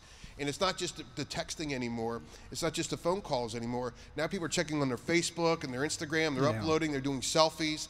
And all these things are leading to traffic fatalities, but it is not cannabis. Right. The other thing, too, is that I also share with folks is that there's a huge difference in the dynamic of the individual who is an active cannabis user or an active alcohol user. So if I'm an alcohol user, I'm probably going to the bar. I'm probably hanging out with my buddies after work, probably having a couple drinks. We're going to go watch the 76ers. We're going to go watch the Trailblazers. We're going to watch something on TV at a sports bar, or we're going out to dinner with our friends. That's something where people really exit their homes, they drink, and then they drive back. Yeah. Cannabis typically is not something that you go out. There's no place in the United States where there is a cannabis bar. There's no legal place in the United States where you're going to consume cannabis, consume food like you do at a sports bar or something along those lines. So the whole dynamic is different. And I think that's why you're not seeing impaired driving increase for cannabis users. I think that's why, because most folks that are sort of use it on a regular basis are either for medical purposes or recreational purposes, but they're not getting in the car like alcohol users are. No, that's a good point. And, I know that because being a social drinker, I am incredibly afraid to drive after having even a Well, they skew these stats. A lot of times they'll say fatalities for cannabis, and they'll have these numbers, but they don't include alcohol. They take alcohol out of those stats. Out of the equation, right. So the guy could have THC in their system from 2 weeks ago, right. and they were drinking and driving, and that's what caused the accident. Or maybe it was distracted driving because they were texting. Right. And they But do an it's in the analysis. system. It's in the system for 2 weeks, and or months even. So it depends on, like a heavy guy like me, it's going to be there a little bit longer than you, right? So, not that I do that anyway. Well, that's an 'cause advantage, who's listening I to guess. this? Is this thing on? Barely. It's I think By a thread. Field sobriety tests seem like not even something that would necessarily work. I watched Jessie pass one stoned as hell. I just smoked a blunt with her, and she passed a sobriety test. But she smokes Right. blunts all day, so. Yeah. Well, the key thing here is, right, so is really going to be, it's getting the comfort level of other people, right? So you and I, we may feel very comfortable about what cannabis is and cannabis is not, but it's also, it's the impaired driving. There's going to be two main issues that we're going to be addressing as we have the debate on expanding cannabis, the cannabis industry in New Jersey. It's going to be impaired driving, and it's going to be gateway theories. And so, it still is. We're still back to that, huh? Well, you know why? Because we generally we're talking to each other, Yeah. right? We're not having a community, 400 people in a room having a general conversation about it. So it's this moment where we have to get outside of our general discussion and comfort zones and really get out and talk to the community. So when these legislators are going to be voting on bills, in the first 100 days of the next administration, we need to make certain that they are comfortable with it. So it's not just talking to them. Their comfort level will also come from their constituents. And so getting their constituents okay with things, talking to the local chiefs of police, the local mayors, the local school members, and things like that, that's very important. And that's where statistics are very important. That's why scientific research is very important. What do you think? Suppose legalization, there's a certain amount of usage of cannabis going on now, as it's not illegal and always has been. What is that increase actually going to be? I mean, to say that right now all these concerns are valid with people driving by us now, Right. because there's a certain amount that smoke and then drive. Is it? But it's not going to be like a tenfold increase. It's not going to be a 50% increase. No, certainly not. And it's going to be a that's why it was 10% increase. zero. You don't want it to be. You want it to I mean, be zero. in adults that do not smoke now that start smoking if it's legal. It's just not going to be a I huge doubt that. influx of No. new people. No, and that's a good point. And so right now, these other people are driving, including me. Right. So there's, in the average population, so again, like using cannabis industry, so talking to my peers in other states to kind of look at what's the general population of the average consumer. So it's about between 10 to 12% of the population. So New Jersey, we have 9 million people, so let's just call it 10%. So there's 900,000 people in New Jersey that are already consumers of cannabis. Okay, so that's your general population. So already today, 900,000 people are feeding drug dealers. They're feeding cartels. Not paying taxes. And they're not paying taxes. On buying the product. They're not buying product. They're not creating jobs. Not creating legal jobs anyway. And so all this money is going to people that are doing nefarious and illegal activities, not creating entrepreneurs, not creating jobs. Plus the product that they have. Where did that come from? How was that tested? Does it have fentanyl in there? Is it opioid laced in there? When you're going to a drug dealer that is providing you cannabis, and that's somebody that you go to regularly, and the one day that he doesn't have cannabis, and he says to that kid, "Hey, I don't have cannabis this week, but I got these pills. You may want to try them out. It's even better." That's the kind of thing that we should all be concerned about. And they don't card. Drug dealers don't card, dispensary operators do. Yeah. And that's another very important fact. So, and the other important fact is when we do have an industry in place, that cannabis will also be tested. So we're going to help to eliminate pesticides. We're going to ensure that mold and fungus aren't in there. There's two gentlemen who passed away last year in California, medical marijuana patients. California does not have a rigid, they will now. They're starting to implement more of a regulated industry in California, because one of the things that they're learning is that, there's a lot of good characters who are growing cannabis out there and they're doing great stuff and they're very conscientious, and there's a lot of characters who are not. And so we've had people who have 2 cancer patients, very weak immune systems, who smoked cannabis last year and died as a result. They didn't die because of the cannabis, they died because of the fungus. So the fungus that they ingested impacted their immune system, and they died as a result. That happened twice last year in California, and that's the kind of thing that we need to be concerned about here in New Jersey and other places to make sure that the stuff that is tested, it's regulated, that we know that there's not going to be pesticides in there, and we know that, like, again, some dude that's growing weed in his basement that he's going to sell as a drug dealer, and he gets some mites on his plants, and he's going to go to a local, hardware store. He's going to get all kinds of pesticides to make sure he kill it, and he's going to sell it to some kid. That's not okay, right? So that's what happens when you have a regulated industry that has a testing as part of their program. What did they have? What illness did they have? Do you know? They were both cancer patients. Cancer. Yeah. Well, they had compromised. They had compromised immune systems, and so. Wow.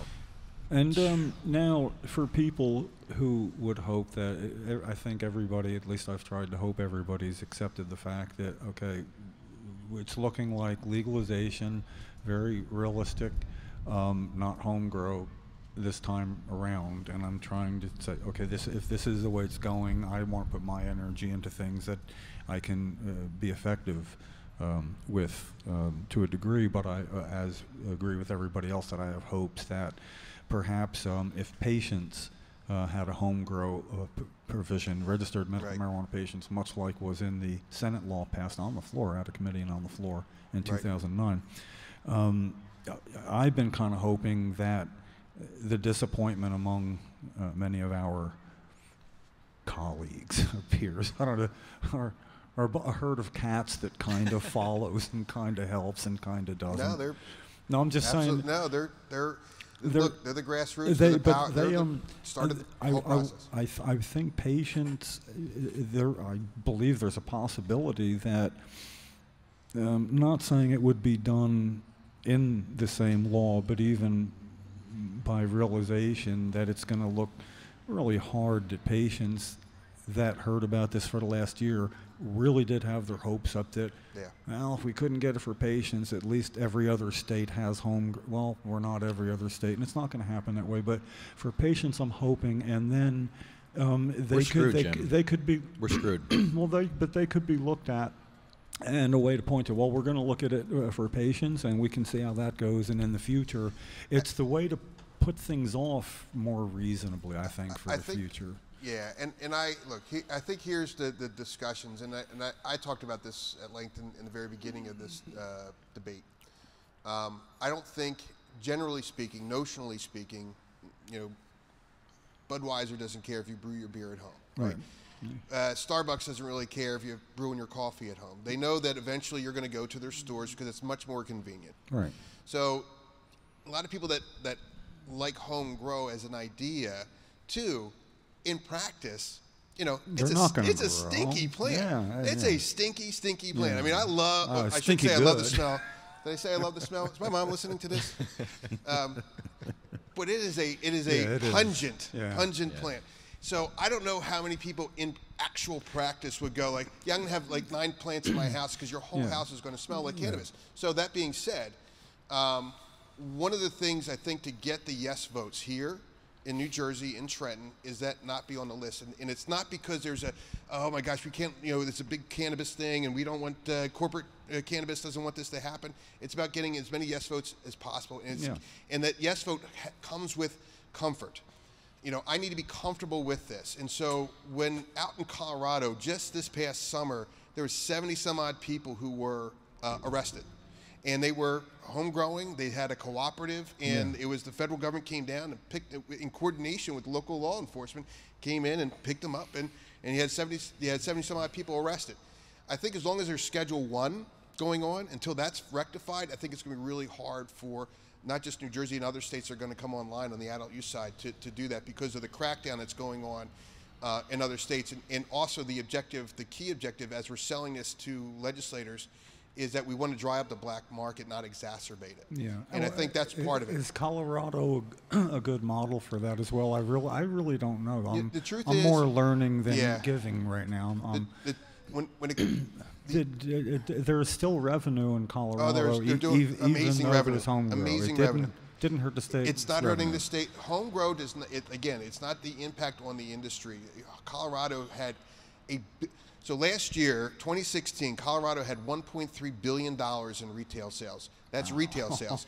That's not the marketing guy who developed the website for the local retail store. That's not the attorney. That's not the plumber. That's not the electrician and the security guy. That's just retail sales. So you have to exponentially add to that all the other economic benefits that came with it. So that was 12 months. Is there any number on that somewhere? 12? There is, but 12 months, 1.3 billion. The first 8 months of this year, 2017, they sold $1 billion on the retail side. First 8 months, they're going to be on track to be 1.5, maybe 1.6 billion dollars. So they're going to be greater than they were before. When you look at their population, they're 5.5 million. They have 78 million visitors, right? We're 9 million, not quite double, but pretty close. We have 99 million visitors last year, so we are 21 million visitors more than they have. So the people that come here and they go to Atlantic City and they stay overnight and they do all these things. We have the potential to be $2 to $3 billion of regulated sales in New Jersey, just on their adult use side. And again, so therefore, I just kind of bring this back around. The concern is not the economic impact for the home grow issue.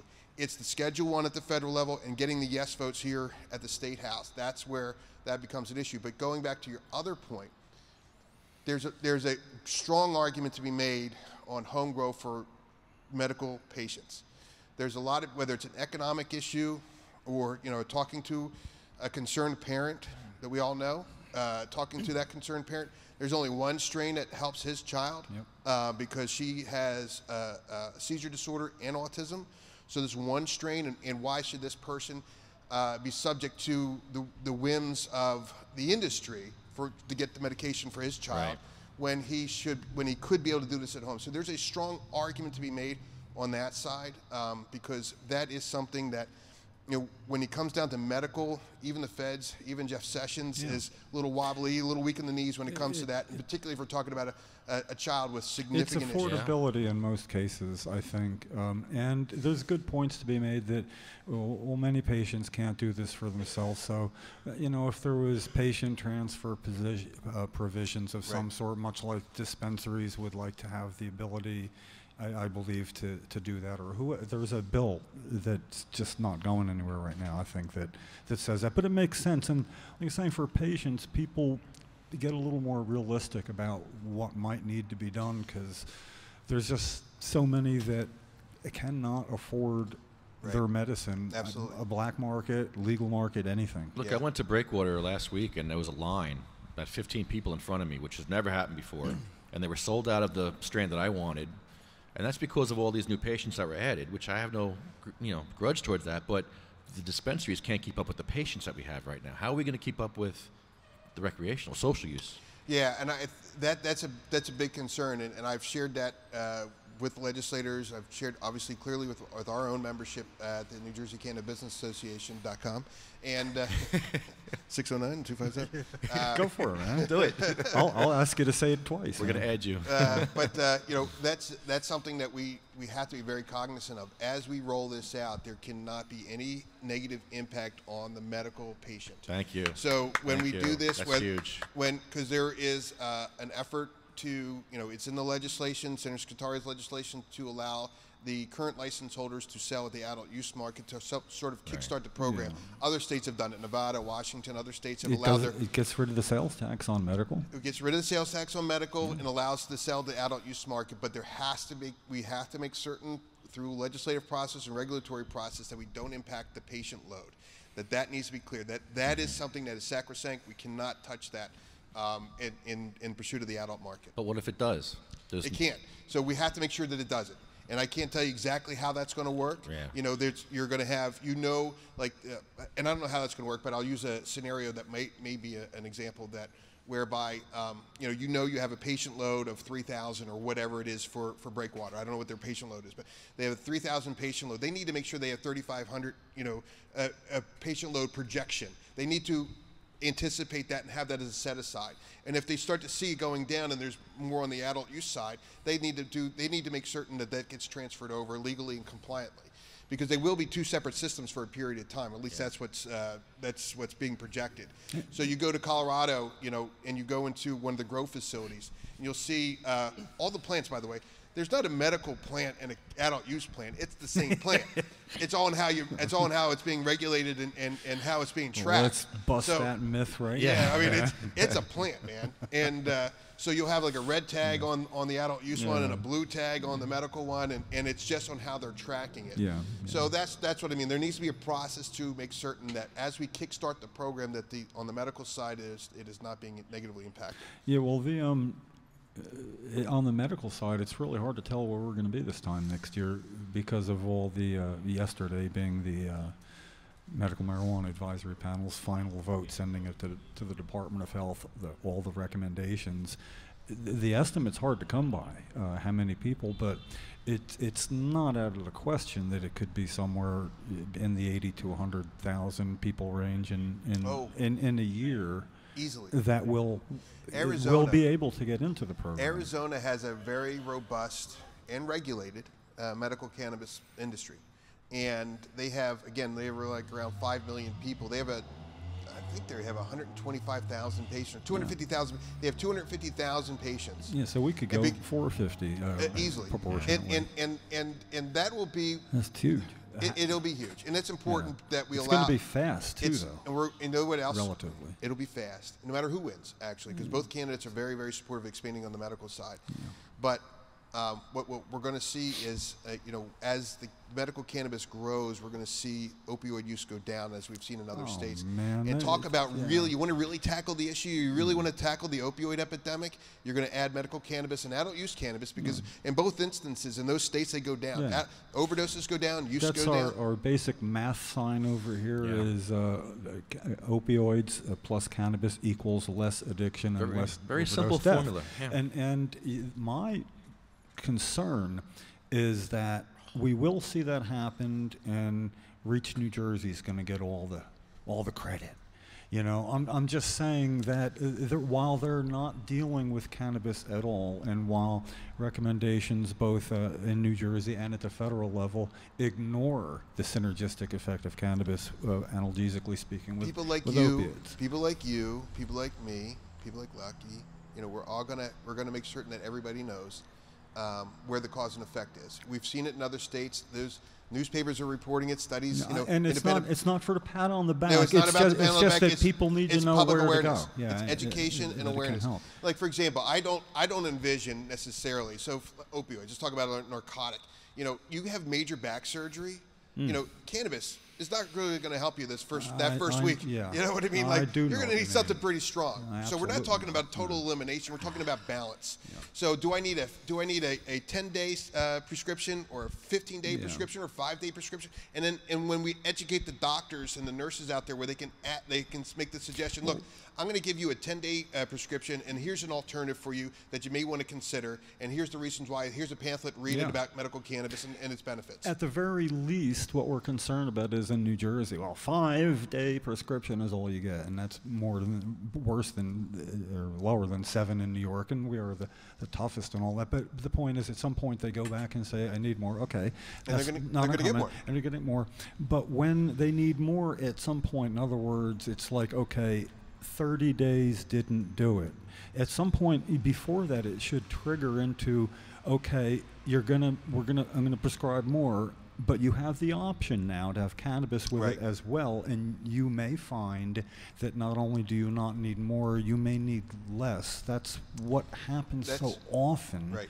That to get it in earlier rather than later in this cycle where we learn this is where addiction starts for many people, that for them, less opioids should translate into less addiction. I mean, for the general statistical analysis.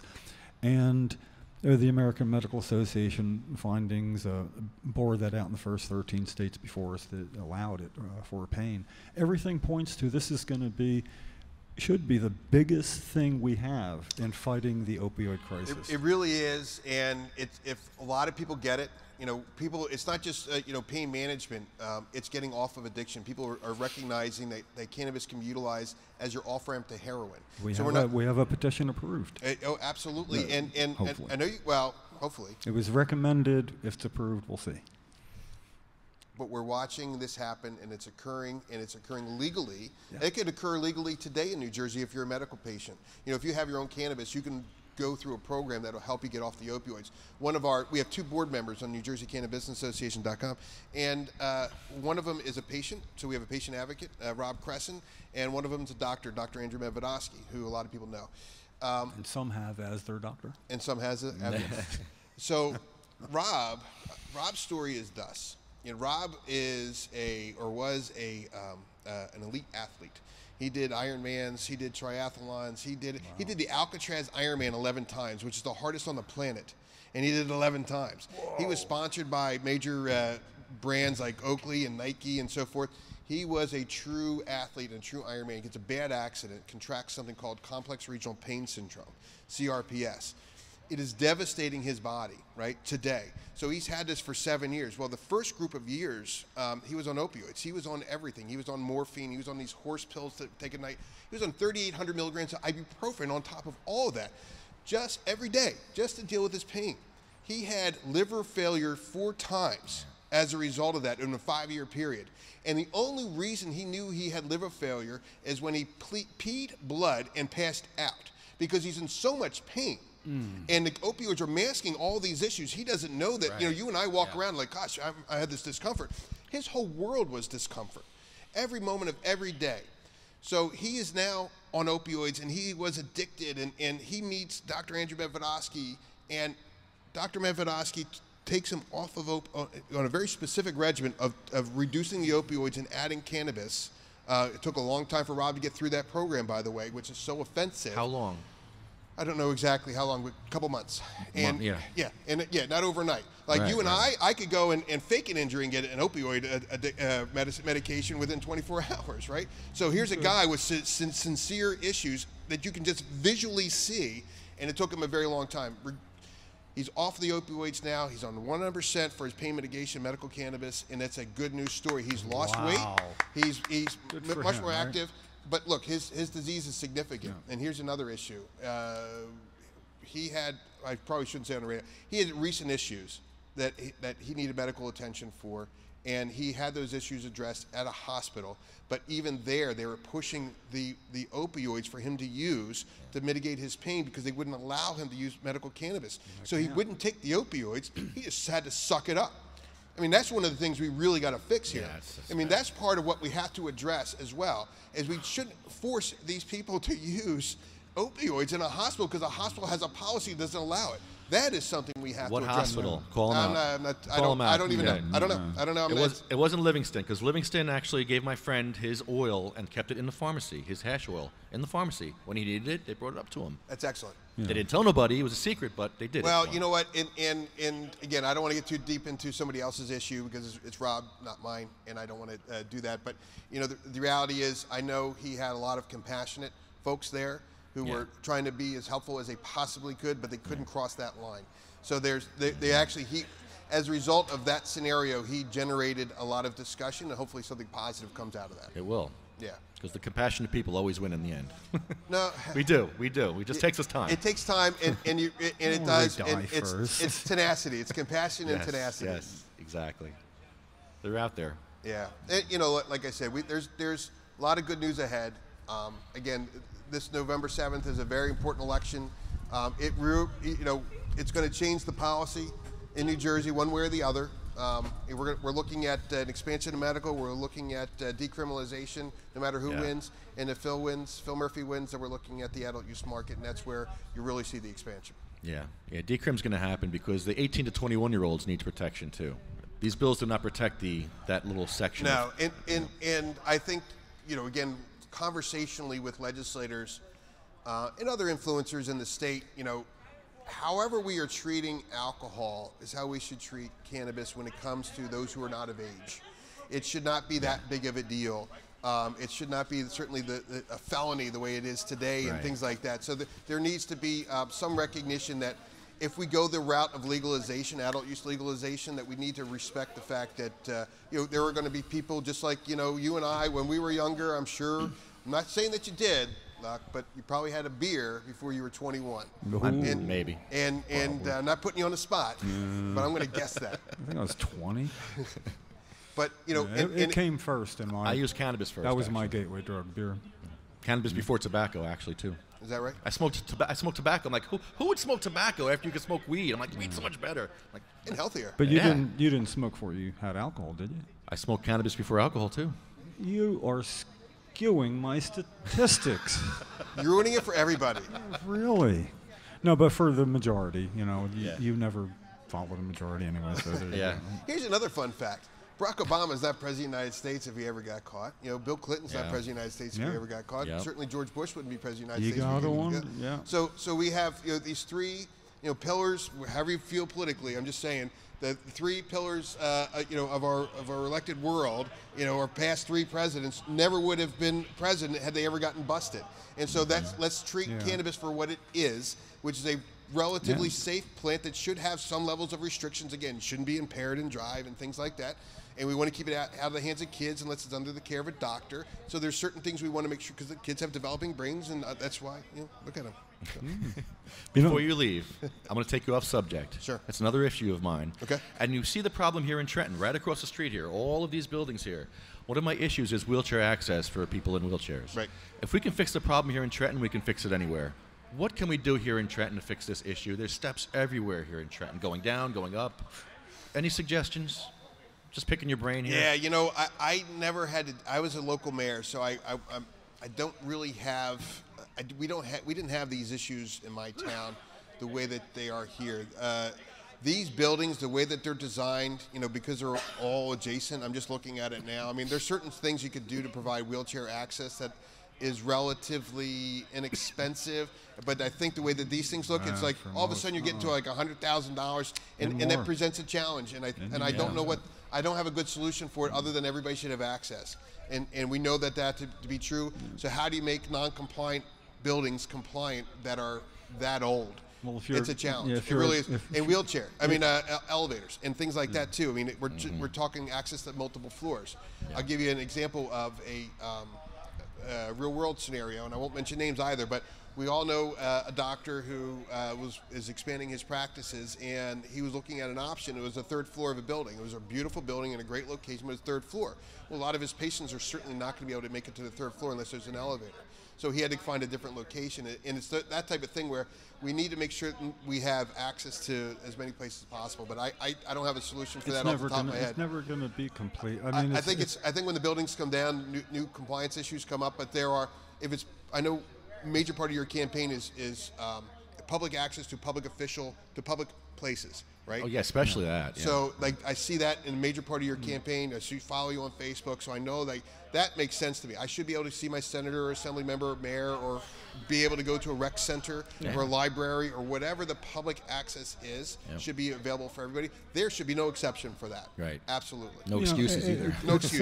When Cheryl and I met with... You should maybe coin that phrase or something. Like ignorance is no excuse. Yeah, you should do something like that. There you go. I'm never getting rid of that name. People say that. Cheryl and I met with Senator, then Assemblyman Sam Thompson. We had to go to somebody else's office he met us in because he didn't have, it wasn't accessible for Cheryl. So it was an arrangement to be made to be somewhere else. And, when we went to White Dog Cafe, Cheryl got carried up the steps in her wheelchair and things like that. Yeah. And most people are not going to want to do that, though. She's just like a good sport. It was like a ride. Legislators, so legislators have a choice on where their offices are, and I think that should be. They do. That should be a requirement. Just like the doctor would not take a third floor office for that reason. Office of Legislative Services is the ones that fund it, and that what should probably happen is that should be a They should rule. have to approve it. That should be a rule that there's wheelchair access, handicap access. You just gave me Office of Legislative Services. OLS. They control whether these.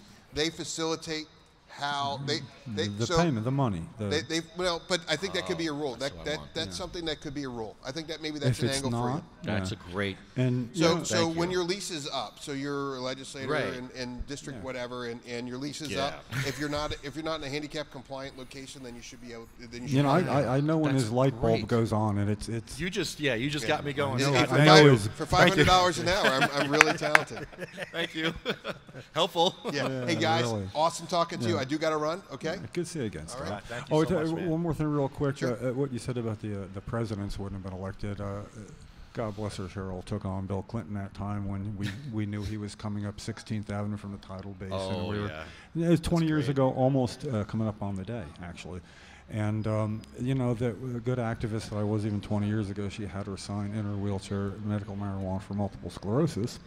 And I made up one with the blank that I carried behind it. I don't inhale it either. I eat it. Right? And when he came up 16th Street, it was obviously no traffic. There's no cars on our side of the road. That's why we were there, right in front of Corker in Art Gallery. And there was 4 limos. When the second one pulled over and slowed down, came up the curb, the others did. They all, and I'm like, it's going to be him. I'll bet that's Clinton in there. And as he came up really slow, I could have reached out and slapped the car. It was so close. Yeah. He was laughing and disappearing out of view, came up shaking his head, pointing and waving. I mean, it totally zinged him, Yeah. She pictures of Cheryl in a wheelchair. And I didn't know how to wave to him. So I went like that. I wanted to be disrespectful, not disrespectful, but not, Oh, here we go. So anyway, one day I'm going to take that up with him again because he will remember it. And also, I'm writing the memoirs, and it looked disrespectful laughing. I know why, but you have to tell me why so I can put it in the memoir. Anybody's legacy conscious, I got about a 10% chance of a reply. I say. But thanks for coming on again, Absolutely. Scott. Appreciate it. This was totally timely, and we are gearing up and changing over from the elections in a week and a half. Yeah, it's getting real close, and that's going to get people. Hey, and we are having the New Jersey Cannabis Business Association is hosting. Here's something. We're hosting an election night watch party. It's going to be at the Village Poorhouse in Hoboken. So it's not a formal event. It's not something where you have to pay to go there. It's basically like-minded people who are going to be gathered at the same location at the same time watching the election results come in. So that's awesome. The evening of November 7th from 7 to 11 p.m. at the Village Poorhouse in Hoboken. Awesome. That's that would be a fun place. That would be a fun place to be. New Jersey Cannabis Business Association.com, or is it New Jersey Cannabisbusiness.com. New Jersey spelled out. That's it. There we go. Thank you, Scott Rudder. Awesome. Always good to see you, Scott. Mr. Babb, are you on the phone? Hello. Hey, James Babb, how are you doing? This is Lefty. What's going on? You're on the air. Hey, great. I'm on a break at the NJ Weedman trial, and I thought I'd just, call in and give you an update as to what you missed today. Yeah, what's going on? Well, they had a couple more exhibits like we had yesterday of like social media posts that Ed had sent out. And then there was cross-examination of this investigator by Ed's lawyer, Mr. Campbell, and it was kind of a little bit awkward. I think he was trying to get to to establish that the date of the court order that banned sharing information about this witness and the date of all of these exhibits that had been previously presented, which were before the date it was banned. I think that's where he's going, but he kept getting interrupted by objections. It's kind of really hard to follow where he was going. But so it's like I wish I could have raised my hand to ask questions. I had, but yeah. Anyway, so I think there's more witnesses for the prosecution coming up next after lunch. And how did you feel about the detective yesterday? Her testimony. How was that? Well, yesterday they showed us exhibit after exhibit of social media posts from Ed, and as somebody that I probably watched and liked almost all of those posts when they had come out, because there was so much classic Ed Forchion in there. I mean, but it established clearly that he only wanted to get him into court. He wished no ill harm on the guy, and all the exhibits seem to confirm that. And so I was surprised. Why is the prosecution confirming that there's been no coercion here? Just, hey, I'm looking forward to seeing you in court. You're going to be embarrassed in court. I'm going to see. I saw that. But the problem is the third. He has two charges: a second degree and a third degree. Second degree requires they have to prove there was some kind of threat of force. Third degree does not. It just says you did something and then somebody doesn't show up for court, well, that meets this really vague standard. So it's going to be up to the jury to try to figure out. I'm just hoping they don't say, well, technically it's a blank, and therefore we're going to just obey the judge's instructions and hurt Ed as a result. I think he's got the jury on his side. He had 5 jurors laughing yesterday when he said, I need a bong rip. That was pretty good. Yeah, and it's really Ed's only tool out here, because he doesn't have the resources of a proper legal defense, but he is a genuine guy, and he's connected with juries in the past, and I think he can do it again. But they really need to understand how ridiculous the laws involved are, and how they're being just cruelly misapplied in this circumstance. Why is the jury not allowed to know how much time Ed is facing? Right, 20 years. Like, why is it they don't want the jury to know what the penalty is? Can there be any other than one reason? Well, it's harder to get convictions if they know the concept, what's going to happen, right? Because, I guarantee if those people were, had 20 years, 20 years, there's going to be, the conscience is going to kick in on some of those. And that's why it's banned. A lot of times, just another. Yeah.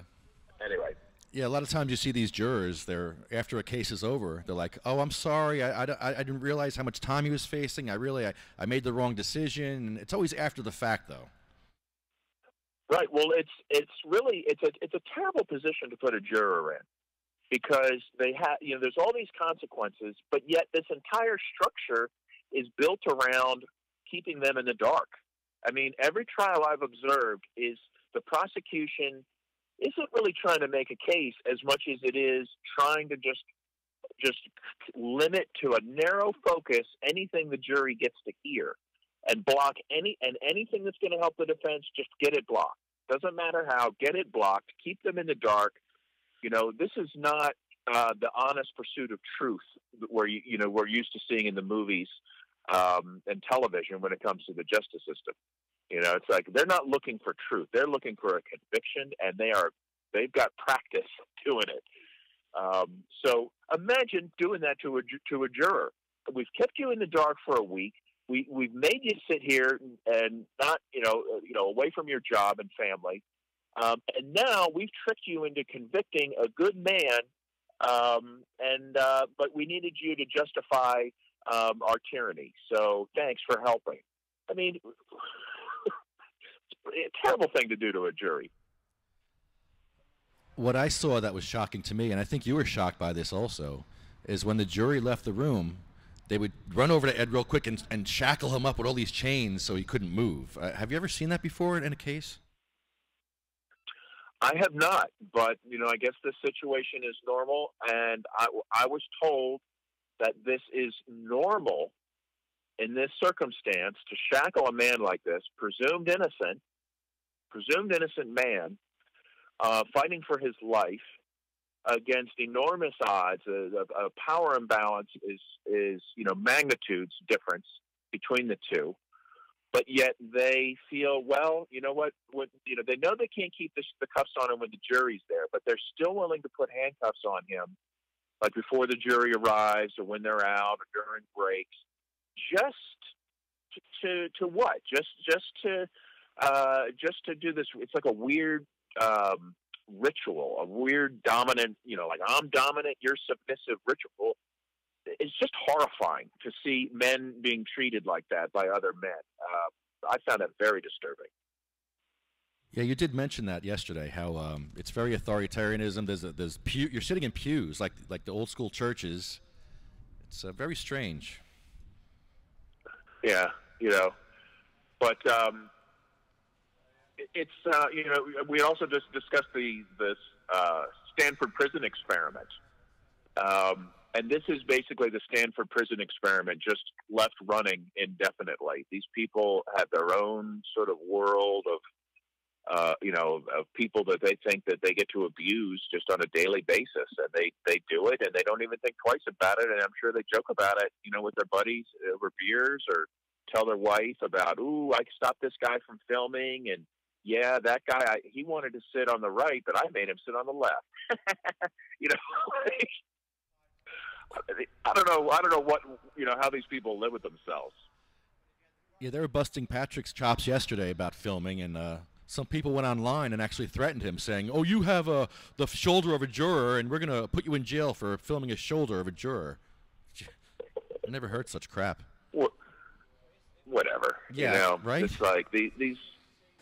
It's such a bizarre. It's just such a bizarre world, but all of these, of course, little sideshows to this main, massive, tragedy unfolding before our eyes of this fake excuse for a justice system, and these people walk around with puffed out chests like they're gods, and people need to understand that this is the nature of this thing that they call the justice system. It is so far beyond justice that it's just horrifying. People really need to see it for themselves. Attend some kind of trial, visit something, hopefully not as a defendant. Start to understand what's going on here, and then you can understand why people like us and the other people that are in there supporting Ed and other defendants at other trials we're just so passionate about this, because once you see the horrors that's going on in here, a good person can't sit on the sideline. You got to find some way of opposing this, and or you go insane. At least that's my position. I don't know. Well, thank you for your support, Mr. Babb. You're awesome, and I always learn something from you. Likewise. You'll be there all week. What's your schedule? Well, today, I believe, there's no court tomorrow, and I guess we'll hear the schedule. I wouldn't be surprised if it starts again Tuesday. I guess it could be Monday, though. Okay. I don't know. All right. So I'll see you then at least. Yeah, we'll be back to film again next week. So, all right, Mr. Babb. Right on. Everybody should come down. We will. We will. Jim, thank you so much. Do you have a website or anything we can promote? Nah, I got nothing. All right, well, just go to Weedman's trial and support the Weedman. Ed Forchion. Cool. All right. Thanks, Jim. Thanks so much. again. Bye-bye. All right. There's Jim Babb, great libertarian. He's one of those crazy libertarians. I love him, though. He's great. I'm one of them, too. What's up, Billy? What's going on? He didn't get up. He didn't rise when the jury walked in the courtroom yesterday. James didn't. And one of the prosecutors was sitting on the prosecution side, was over here he was disgusted. James doesn't believe in that, this justice system. This isn't justice. He's right. Yeah. It's about wins and losses to them. It's not about doing the right thing or finding the right outcome. And it's sad. Were you there today? No, not today, but I've been there every other day. I'm going to go there after we wrap up here. What's your take on this whole thing? It's bogus, man. I mean, they haven't presented any evidence that supports what they're saying. I mean, the worst thing he did was put the guy's phone number out there because he's trying to find him to serve him. Not a crime. To serve him with papers in a lawsuit. The prosecutor even said we wouldn't be here. If this is all he did, we wouldn't be here. He kept saying we wouldn't be. Well, then why are we here? Then why are we here? What because it's just another form of harassment and another way to try to shut him up and try to, imprison him. My take is free the weed man. Free him now. Shocking. All right. We are going to begin to end our show. I want to thank our sponsors, cmmnj.org,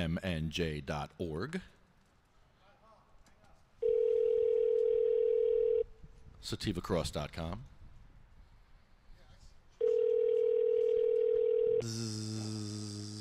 Good morning. Good morning, Honeybee. You're on the air. Hello, everyone. Hi, Honeybee. Hi. Sound like you just woke How's up. everyone there? She's just waking up in her pot field, ladies and gentlemen. What kind of pot field are you in today, Honeybee? Green crack? Sour diesel? Yes. All the above. She sleeps in a pot field in Green Oregon. crack. What a life. I'm coming. Ew. It's a beautiful smell over here.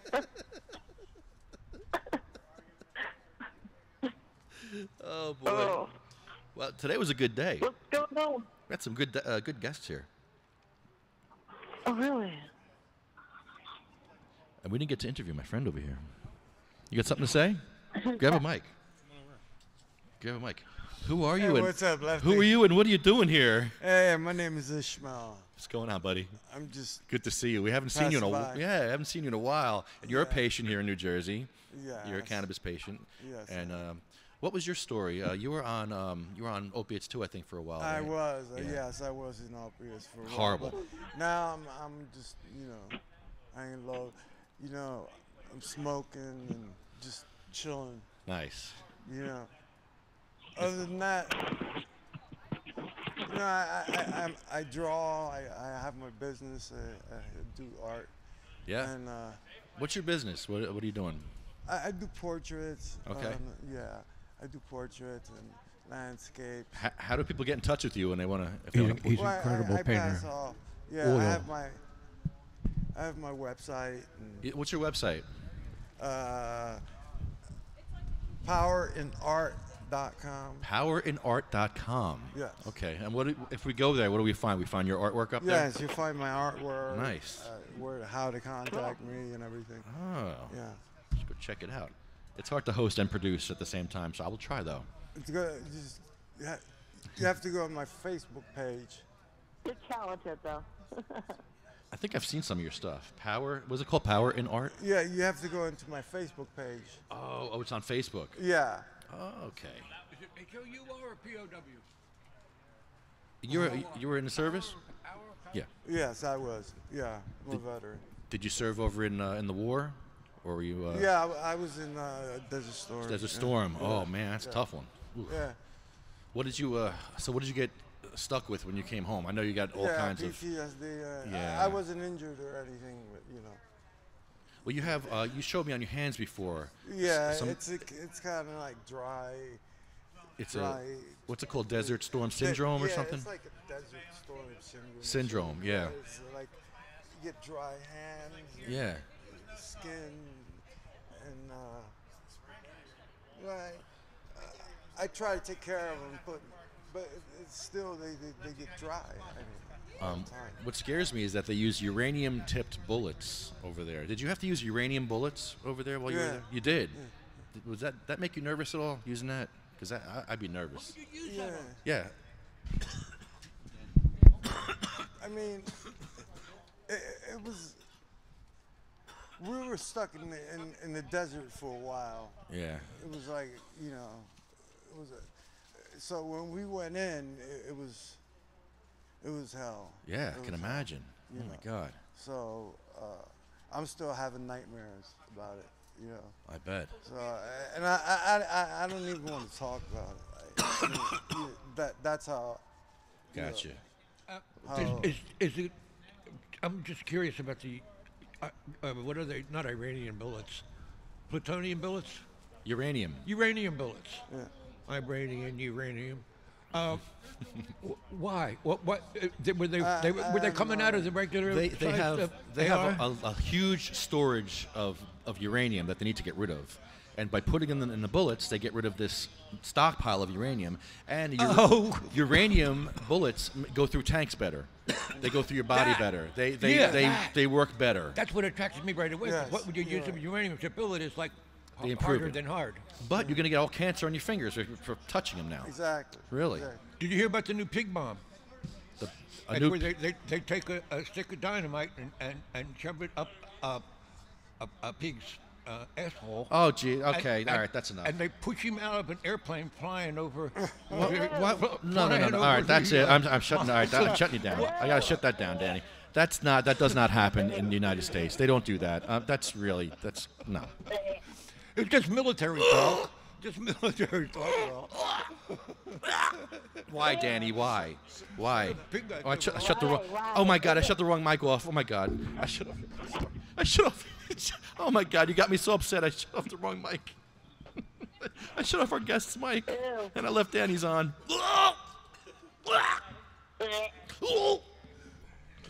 That's okay. I'm cool. Danny, you can't do that. There's children here, Danny. There are children out there. There are people vaping that don't want to hear that. You just made that guy cough his vape out. That horrible comment. No, I'm not. Your mic's off. Your mic is off. No, I turned your mic off. I can't. ASPCA. What about? No, Danny, no. Honeybee, where are you? I'm right here. All right, Honeybee. Oh, Ken Wolski's here. Ken Wolski.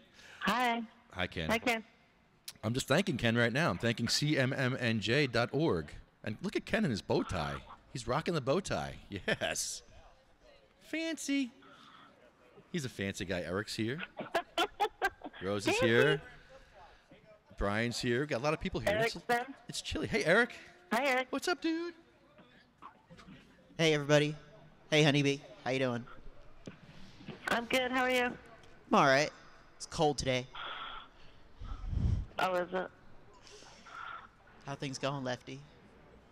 Good, good. I just got an email from Nathaniel Keith. He says, hello, when is my next court date? I want to come. Is it possible for anyone to speak up? I have a lot of proof of what Ed has helped me out with. Ed Forchion has helped out Nathaniel Keith, apparently. And Ed's helped out a lot of people. And it's a shame what he's going through. Nice. How's the trial Yeah, how going? much longer? Yeah, have you listened to the show? Yeah. What show? Yours? I'm shutting off your mic right now, Eric. I'm sorry. You had your chance. Your mic is off now. Okay.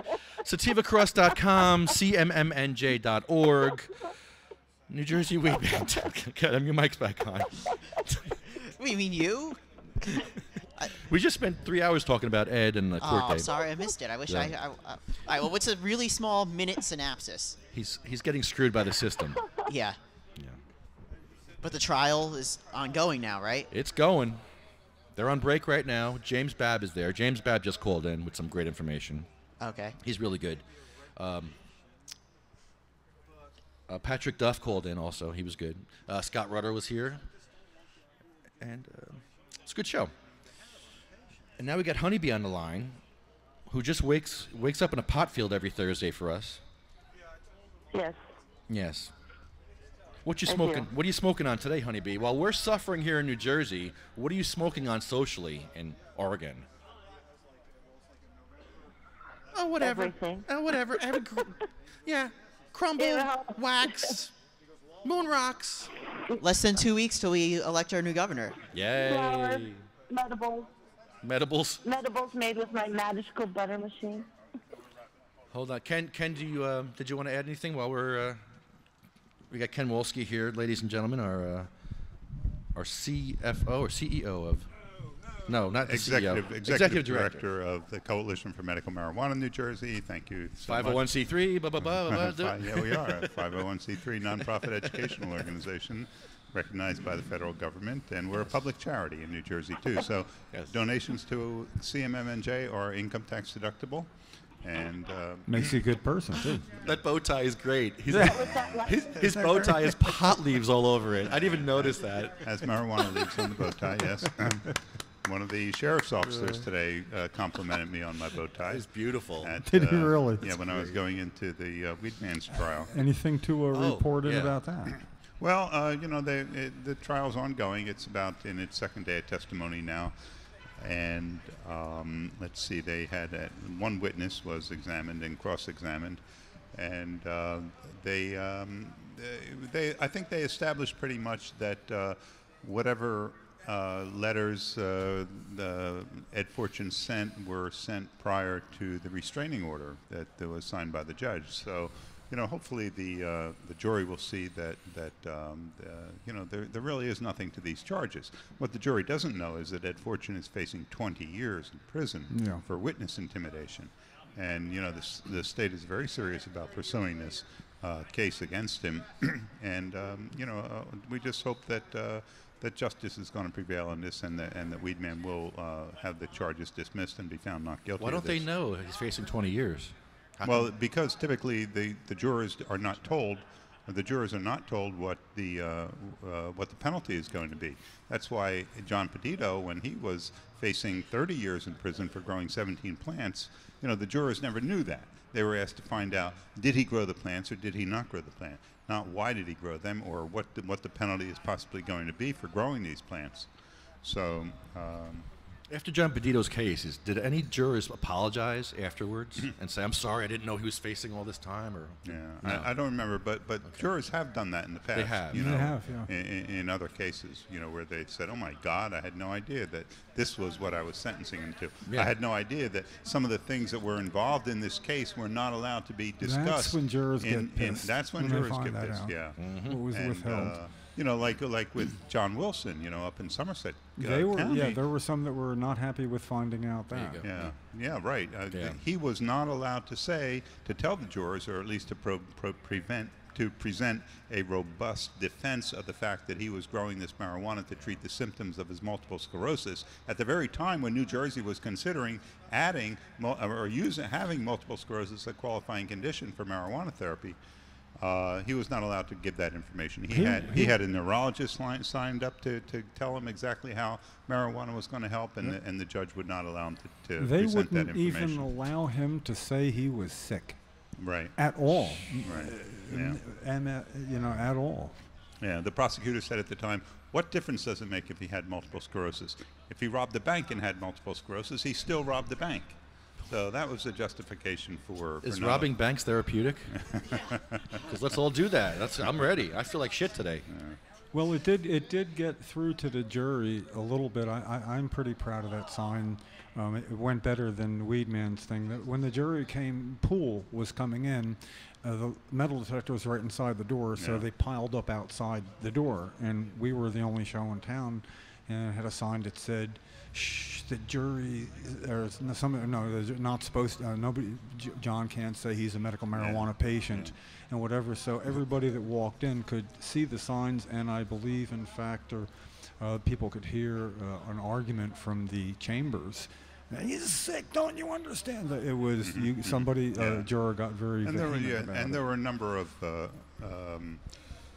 signs that said marijuana is John Wilson's medicine, just as there were signs that said marijuana is Ed Forchion's medicine. We had just under 50 people at that trial. At one point, he had quite an effective presence out there. Right.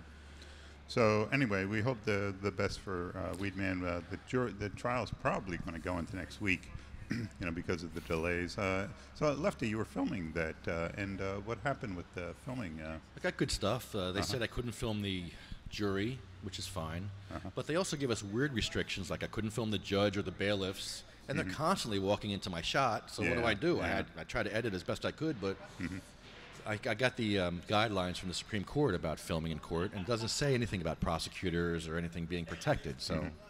They're just making up rules as they go. Just like they chain them up. When the jury leaves, they chain them up. Yeah, I know. They don't see that. I know. We see that. And he has to attend sidebars in chains, basically. They're still going on. They're still arguing points of law. And, one of the people arguing is enforced to be in chains. Oh, wait. It's terrible. The jury sees him in chains at that point? No. In sidebars? No. Well, no. After the jury leaves, they still have some sidebars. They do have sidebars with the jury there. Right. Yeah, but he's not chained. No, he's not chained. He's never chained in front of the jury. Right. Yeah, they chain him up after. Wow. Well. Scary. Procedure. So we're getting back to it. Did Laura have anything to add to it? Laura's been a faithful attendant too. Oh yeah, we spoke about it earlier. Just the same thing. Like I do feel more positive having being the second day of the trial. I feel like he has a really good chance to beat this. Like and we have to remember also, this is just one case of many that he has to fight. He still has the cyberbullying. He still has, I don't know, there's a lot, but this is just drug one charge too. Right, and still the drug charge. So this is just one step to getting to that. But I feel like this, I really do feel like he's going to beat this charge. I hope so anyway. Yeah, right. Well, it could be a good way to start with all the rest by beating this. This is the big one, really. Yeah, absolutely. Yeah. Penalty-wise. And I guess, Jim, you talked about the expert panel from the medicinal marijuana program. Yeah, not as giving final approval. In depth as we touched base on it, but we didn't talk about the fact that at the specifics of at 10:35 when they adjourned the meeting, the medical marijuana advisory panel reaffirming their votes for 43 conditions, umbrella. Basically, it was about 7 separate little votes they had. They would reaffirm, right. And that was just went well. And at 10:35, when they did that, I don't know when the clock starts ticking, but there is that 6-month rule that goes to the Department of Health. This was the last step. There's no other steps. It should have started a 6-month timeline, but as we all know, the Department of Health is somewhat immune to timelines that they're supposed to follow. Well, they're not immune to them, but sometimes other things come into play and take precedence or extend the timeline. So, I did speak with the head of the medicinal marijuana program yesterday after the vote, and I thanked her for her work and everything, Sue Carson, and she spoke with me, and she said that she's not privy to exactly when the commissioner is going to make her decision. If it's still her, right now she could, Kathleen Bennett is still around till she's a commissioner until November 7th, and then after that there will be an acting commissioner appointed by Governor Christie. So either one of those people could make that decision and could speed this timeline up. Kathleen Bennett could say there's stuff in there that could help fight the war against opioids. Yes, absolutely. There's stuff there, and I'm going to do that sooner rather than later. I'm glad I'm here long enough to do it. Thank you for getting them to me. She could do that, or she could do nothing. But between now and November 7th, I don't know. Somebody, I think I got to give them a shot somehow. Well, the public should know this. Oh. Let me I love buttonholing Ken when he's got the microphone. He can't pretend I didn't ask. Could you write? This is Ken. This is an op-ed that would get published, and you Ken writes fantastic op-eds. Then he kicks it around with Peter and Ed and all, and it's always a really fantastic effort. I'm not probably the guy for the job, but it would be published, and it should be published while she still has the power to do this, as opposed to, it's more or less congratulating and urging, and here's the significance, and statistically lives would be saved by her doing this now rather than later. I'm not sure. Otherwise, I'm going to write one, and I'm not that good. I'm not sure that an op-ed is going to be the deciding factor in this, but I'll certainly not take a deciding that factor, but right now people don't know this. They're not going to know she's resigning. They're not going to know the clock's ticking. This is what we do. And it really is a compelling argument too that opioid use disorder was approved as a qualifying condition for marijuana therapy in New Jersey, and the expert panel recognizes that people who are addicted to opiates can benefit from marijuana therapy.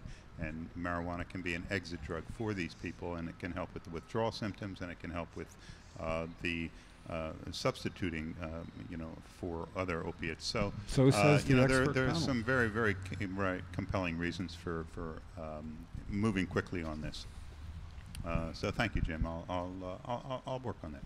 Yeah, well, at least if we just float around, one of us, whether it be you, me, Ed, Peter, somebody could write up a template for one and say, okay, because as soon as somebody says, here, what about this, then we all jump on, usually, like, oh, no, don't say it that way, say it this way, and the process takes over. Sue Livio was there. I saw her from the Star Ledger. I thought I saw her there. Yeah, but I haven't seen a report yet. But I haven't really been online too much.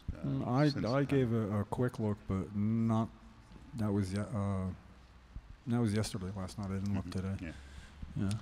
But I'm anxious to get back to the trial. I'm here with Karen from Florida. So came up to support Ed Weedman all the way from Florida. Really? Nice. Hi, Karen. Port St. Thanks, Karen. So anyway, so thank you. Thank you for doing what you're doing. And thank you, Ken. Carry on. Great report. And isn't this something you get to just sort of come on, now you're going all the way back a couple blocks that way. Yeah. Really, it's a... Say hi to James Babb. He's there. Oh, yeah, Jim Babb. He's great. Yeah, he is.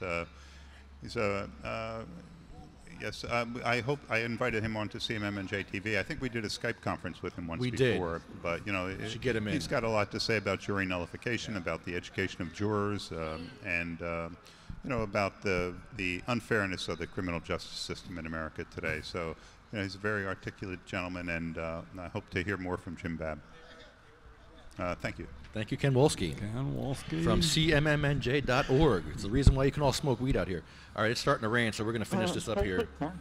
Magicalbutter.com, Happy Daddy Products, NewJerseyWeedman.com, DavidVersusAutism.org, Blue Planet Biotech, Run New Jersey, Medical-Freedom.com. CannaSense, who just got in trouble, they were giving out cannabis cards from California to people outside of California. Totally legal. But somebody got busted, so we're trying to get a story on that. New Jersey Grannies for Grass, Tuffy's Fight, Legalized for Lorelei. JacksonStorms.com, Prayers for Sarah, Prayers for Pete, Jenny's Purple Ribbon Journey, Jenna's Journey, Women's Veterans Collective, and Weed for Warriors, Weed for Warriors Project.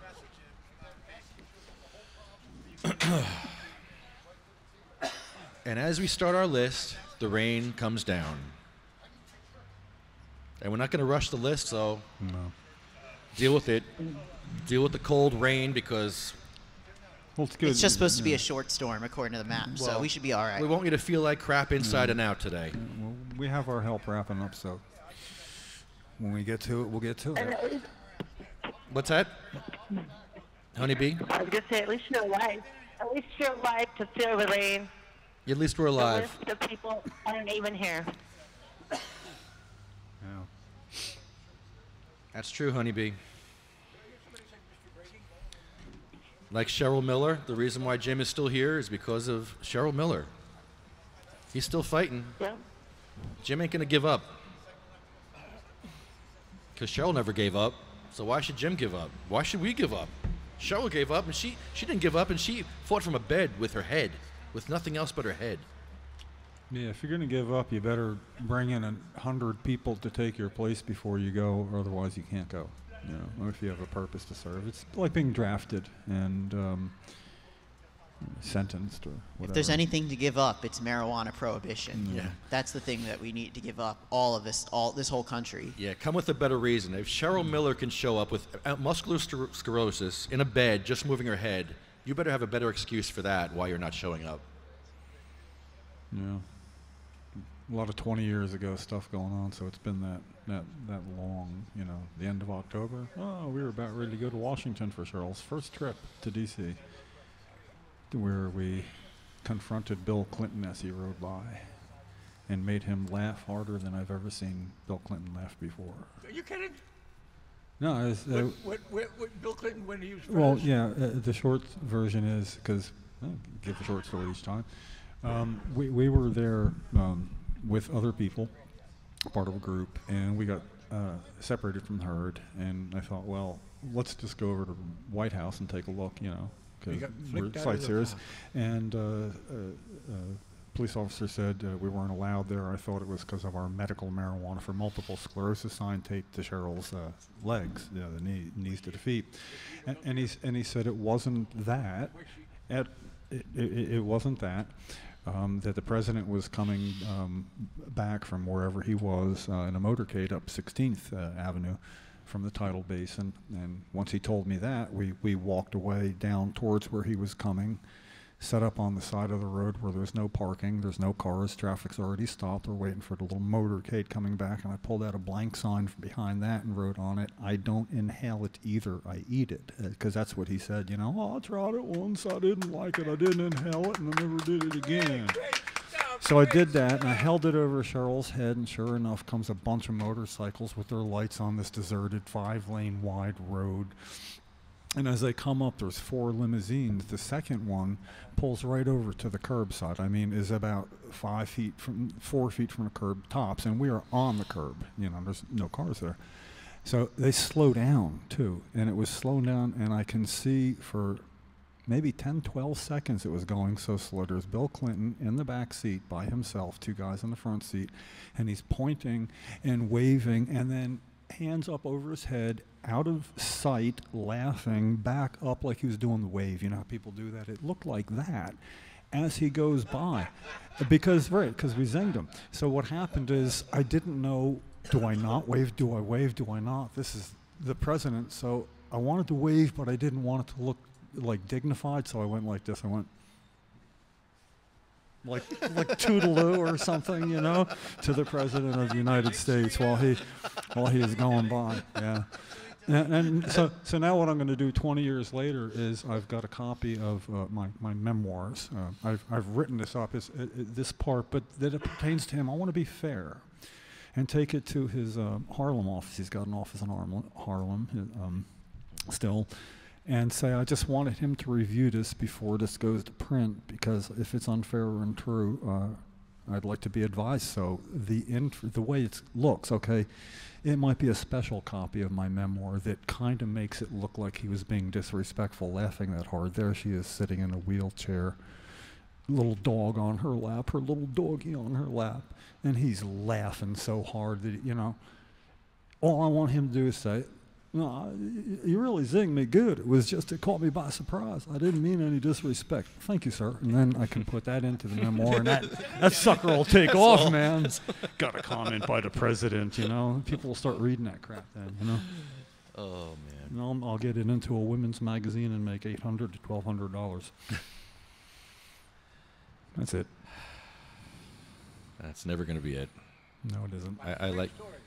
I love the Cheryl Miller stories. Yeah, great story. Because they're always good. I tend to try to find one that's almost to the most art to the humorous side to a little bit counteract.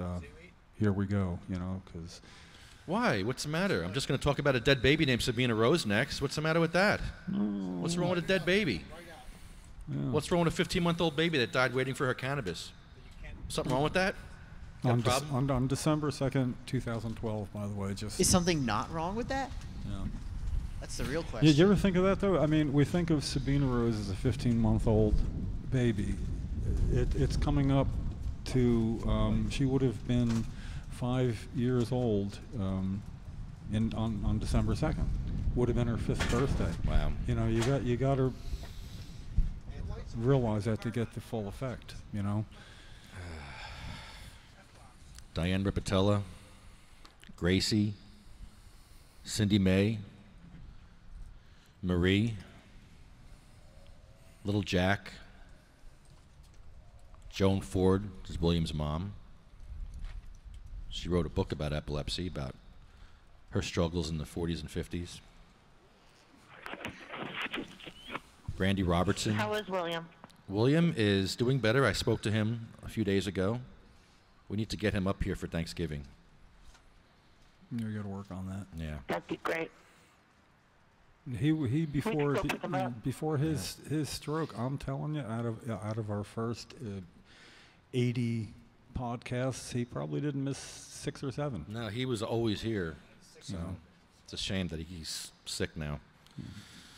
Well, he needs a car. Well, and cannabis is helping him, believe it or not. It's really helping him a lot with his stroke recovering. He's able to lift his arms up above his head now. Yeah, which he couldn't do for years. Oh, that's great. Yeah. Good news. Bill Buckman, my attorney, Jesse's attorney. Chad had brain cancer. And when Chad was diagnosed, his father killed himself, leaving Iris to take care of Chad all by herself. And he didn't have enough medicine. He didn't have enough time. Not enough support from our government. Jeremy was a victim of the drug war. He was growing beautiful cannabis plants, and the government came in and took his life away. They took his family away. They put him in jail, put him in drug court. Ruined his life, ruined his family's life. Colette is Jeff's mom. She died from MS. Matt, Troy from pancreatic cancer. Russ Perry.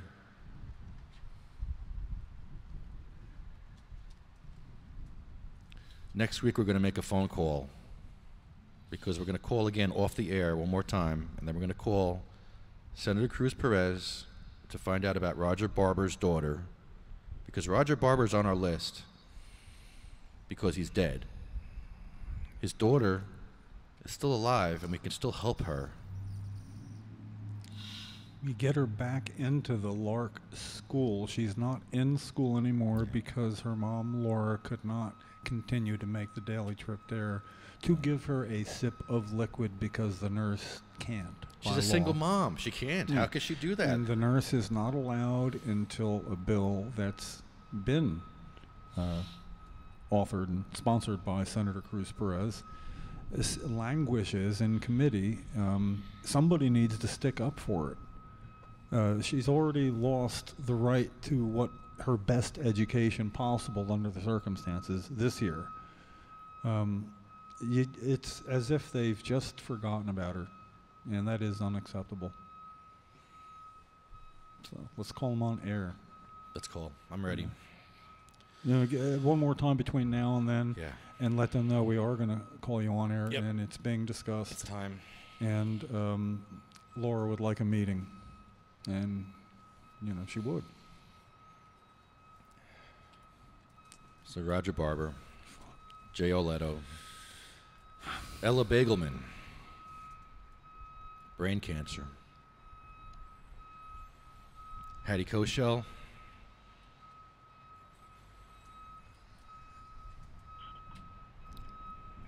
and Honeybee, I'm sorry. I know what that means. Yeah, it's your turn. The last, but certainly not least, the patient that passed that ties it all together at the end, I guess, would be the best, and you get to say a word about him for reasons you will explain.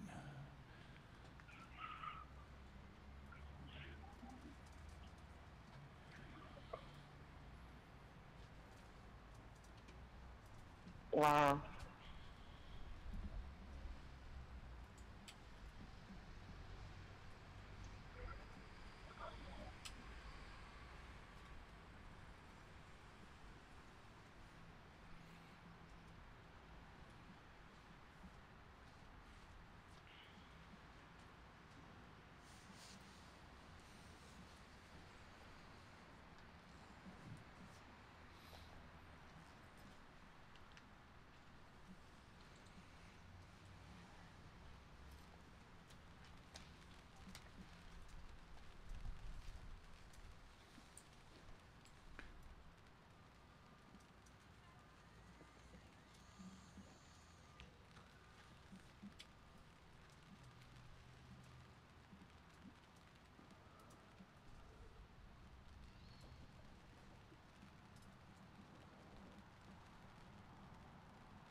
It doesn't ever get easy. Oh, my goodness.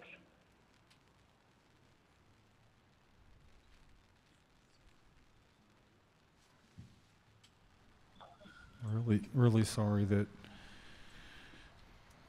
it's as hard as it is for you to express and me and others to express personal loss as it applies to what we're doing. It does underscore the life and death nature and the ramifications for those left behind. So we love you for going through this every week, because a mother missing a son is probably the hardest thing that happens to any human being. So the list is not complete until you complete it.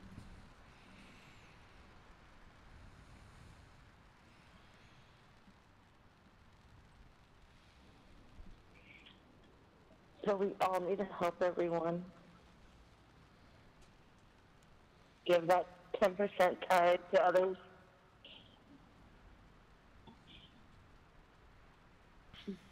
You need to make a difference. We will. And that's what we're doing each week. We do, and we will.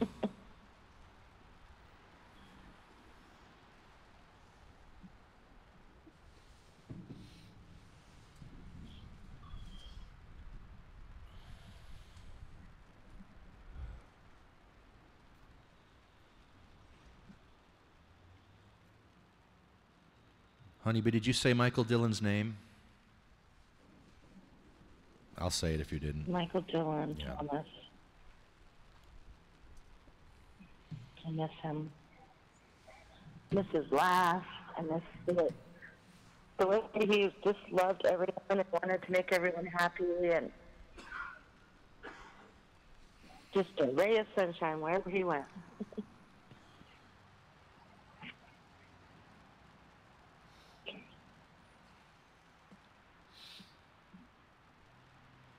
All right, here I go.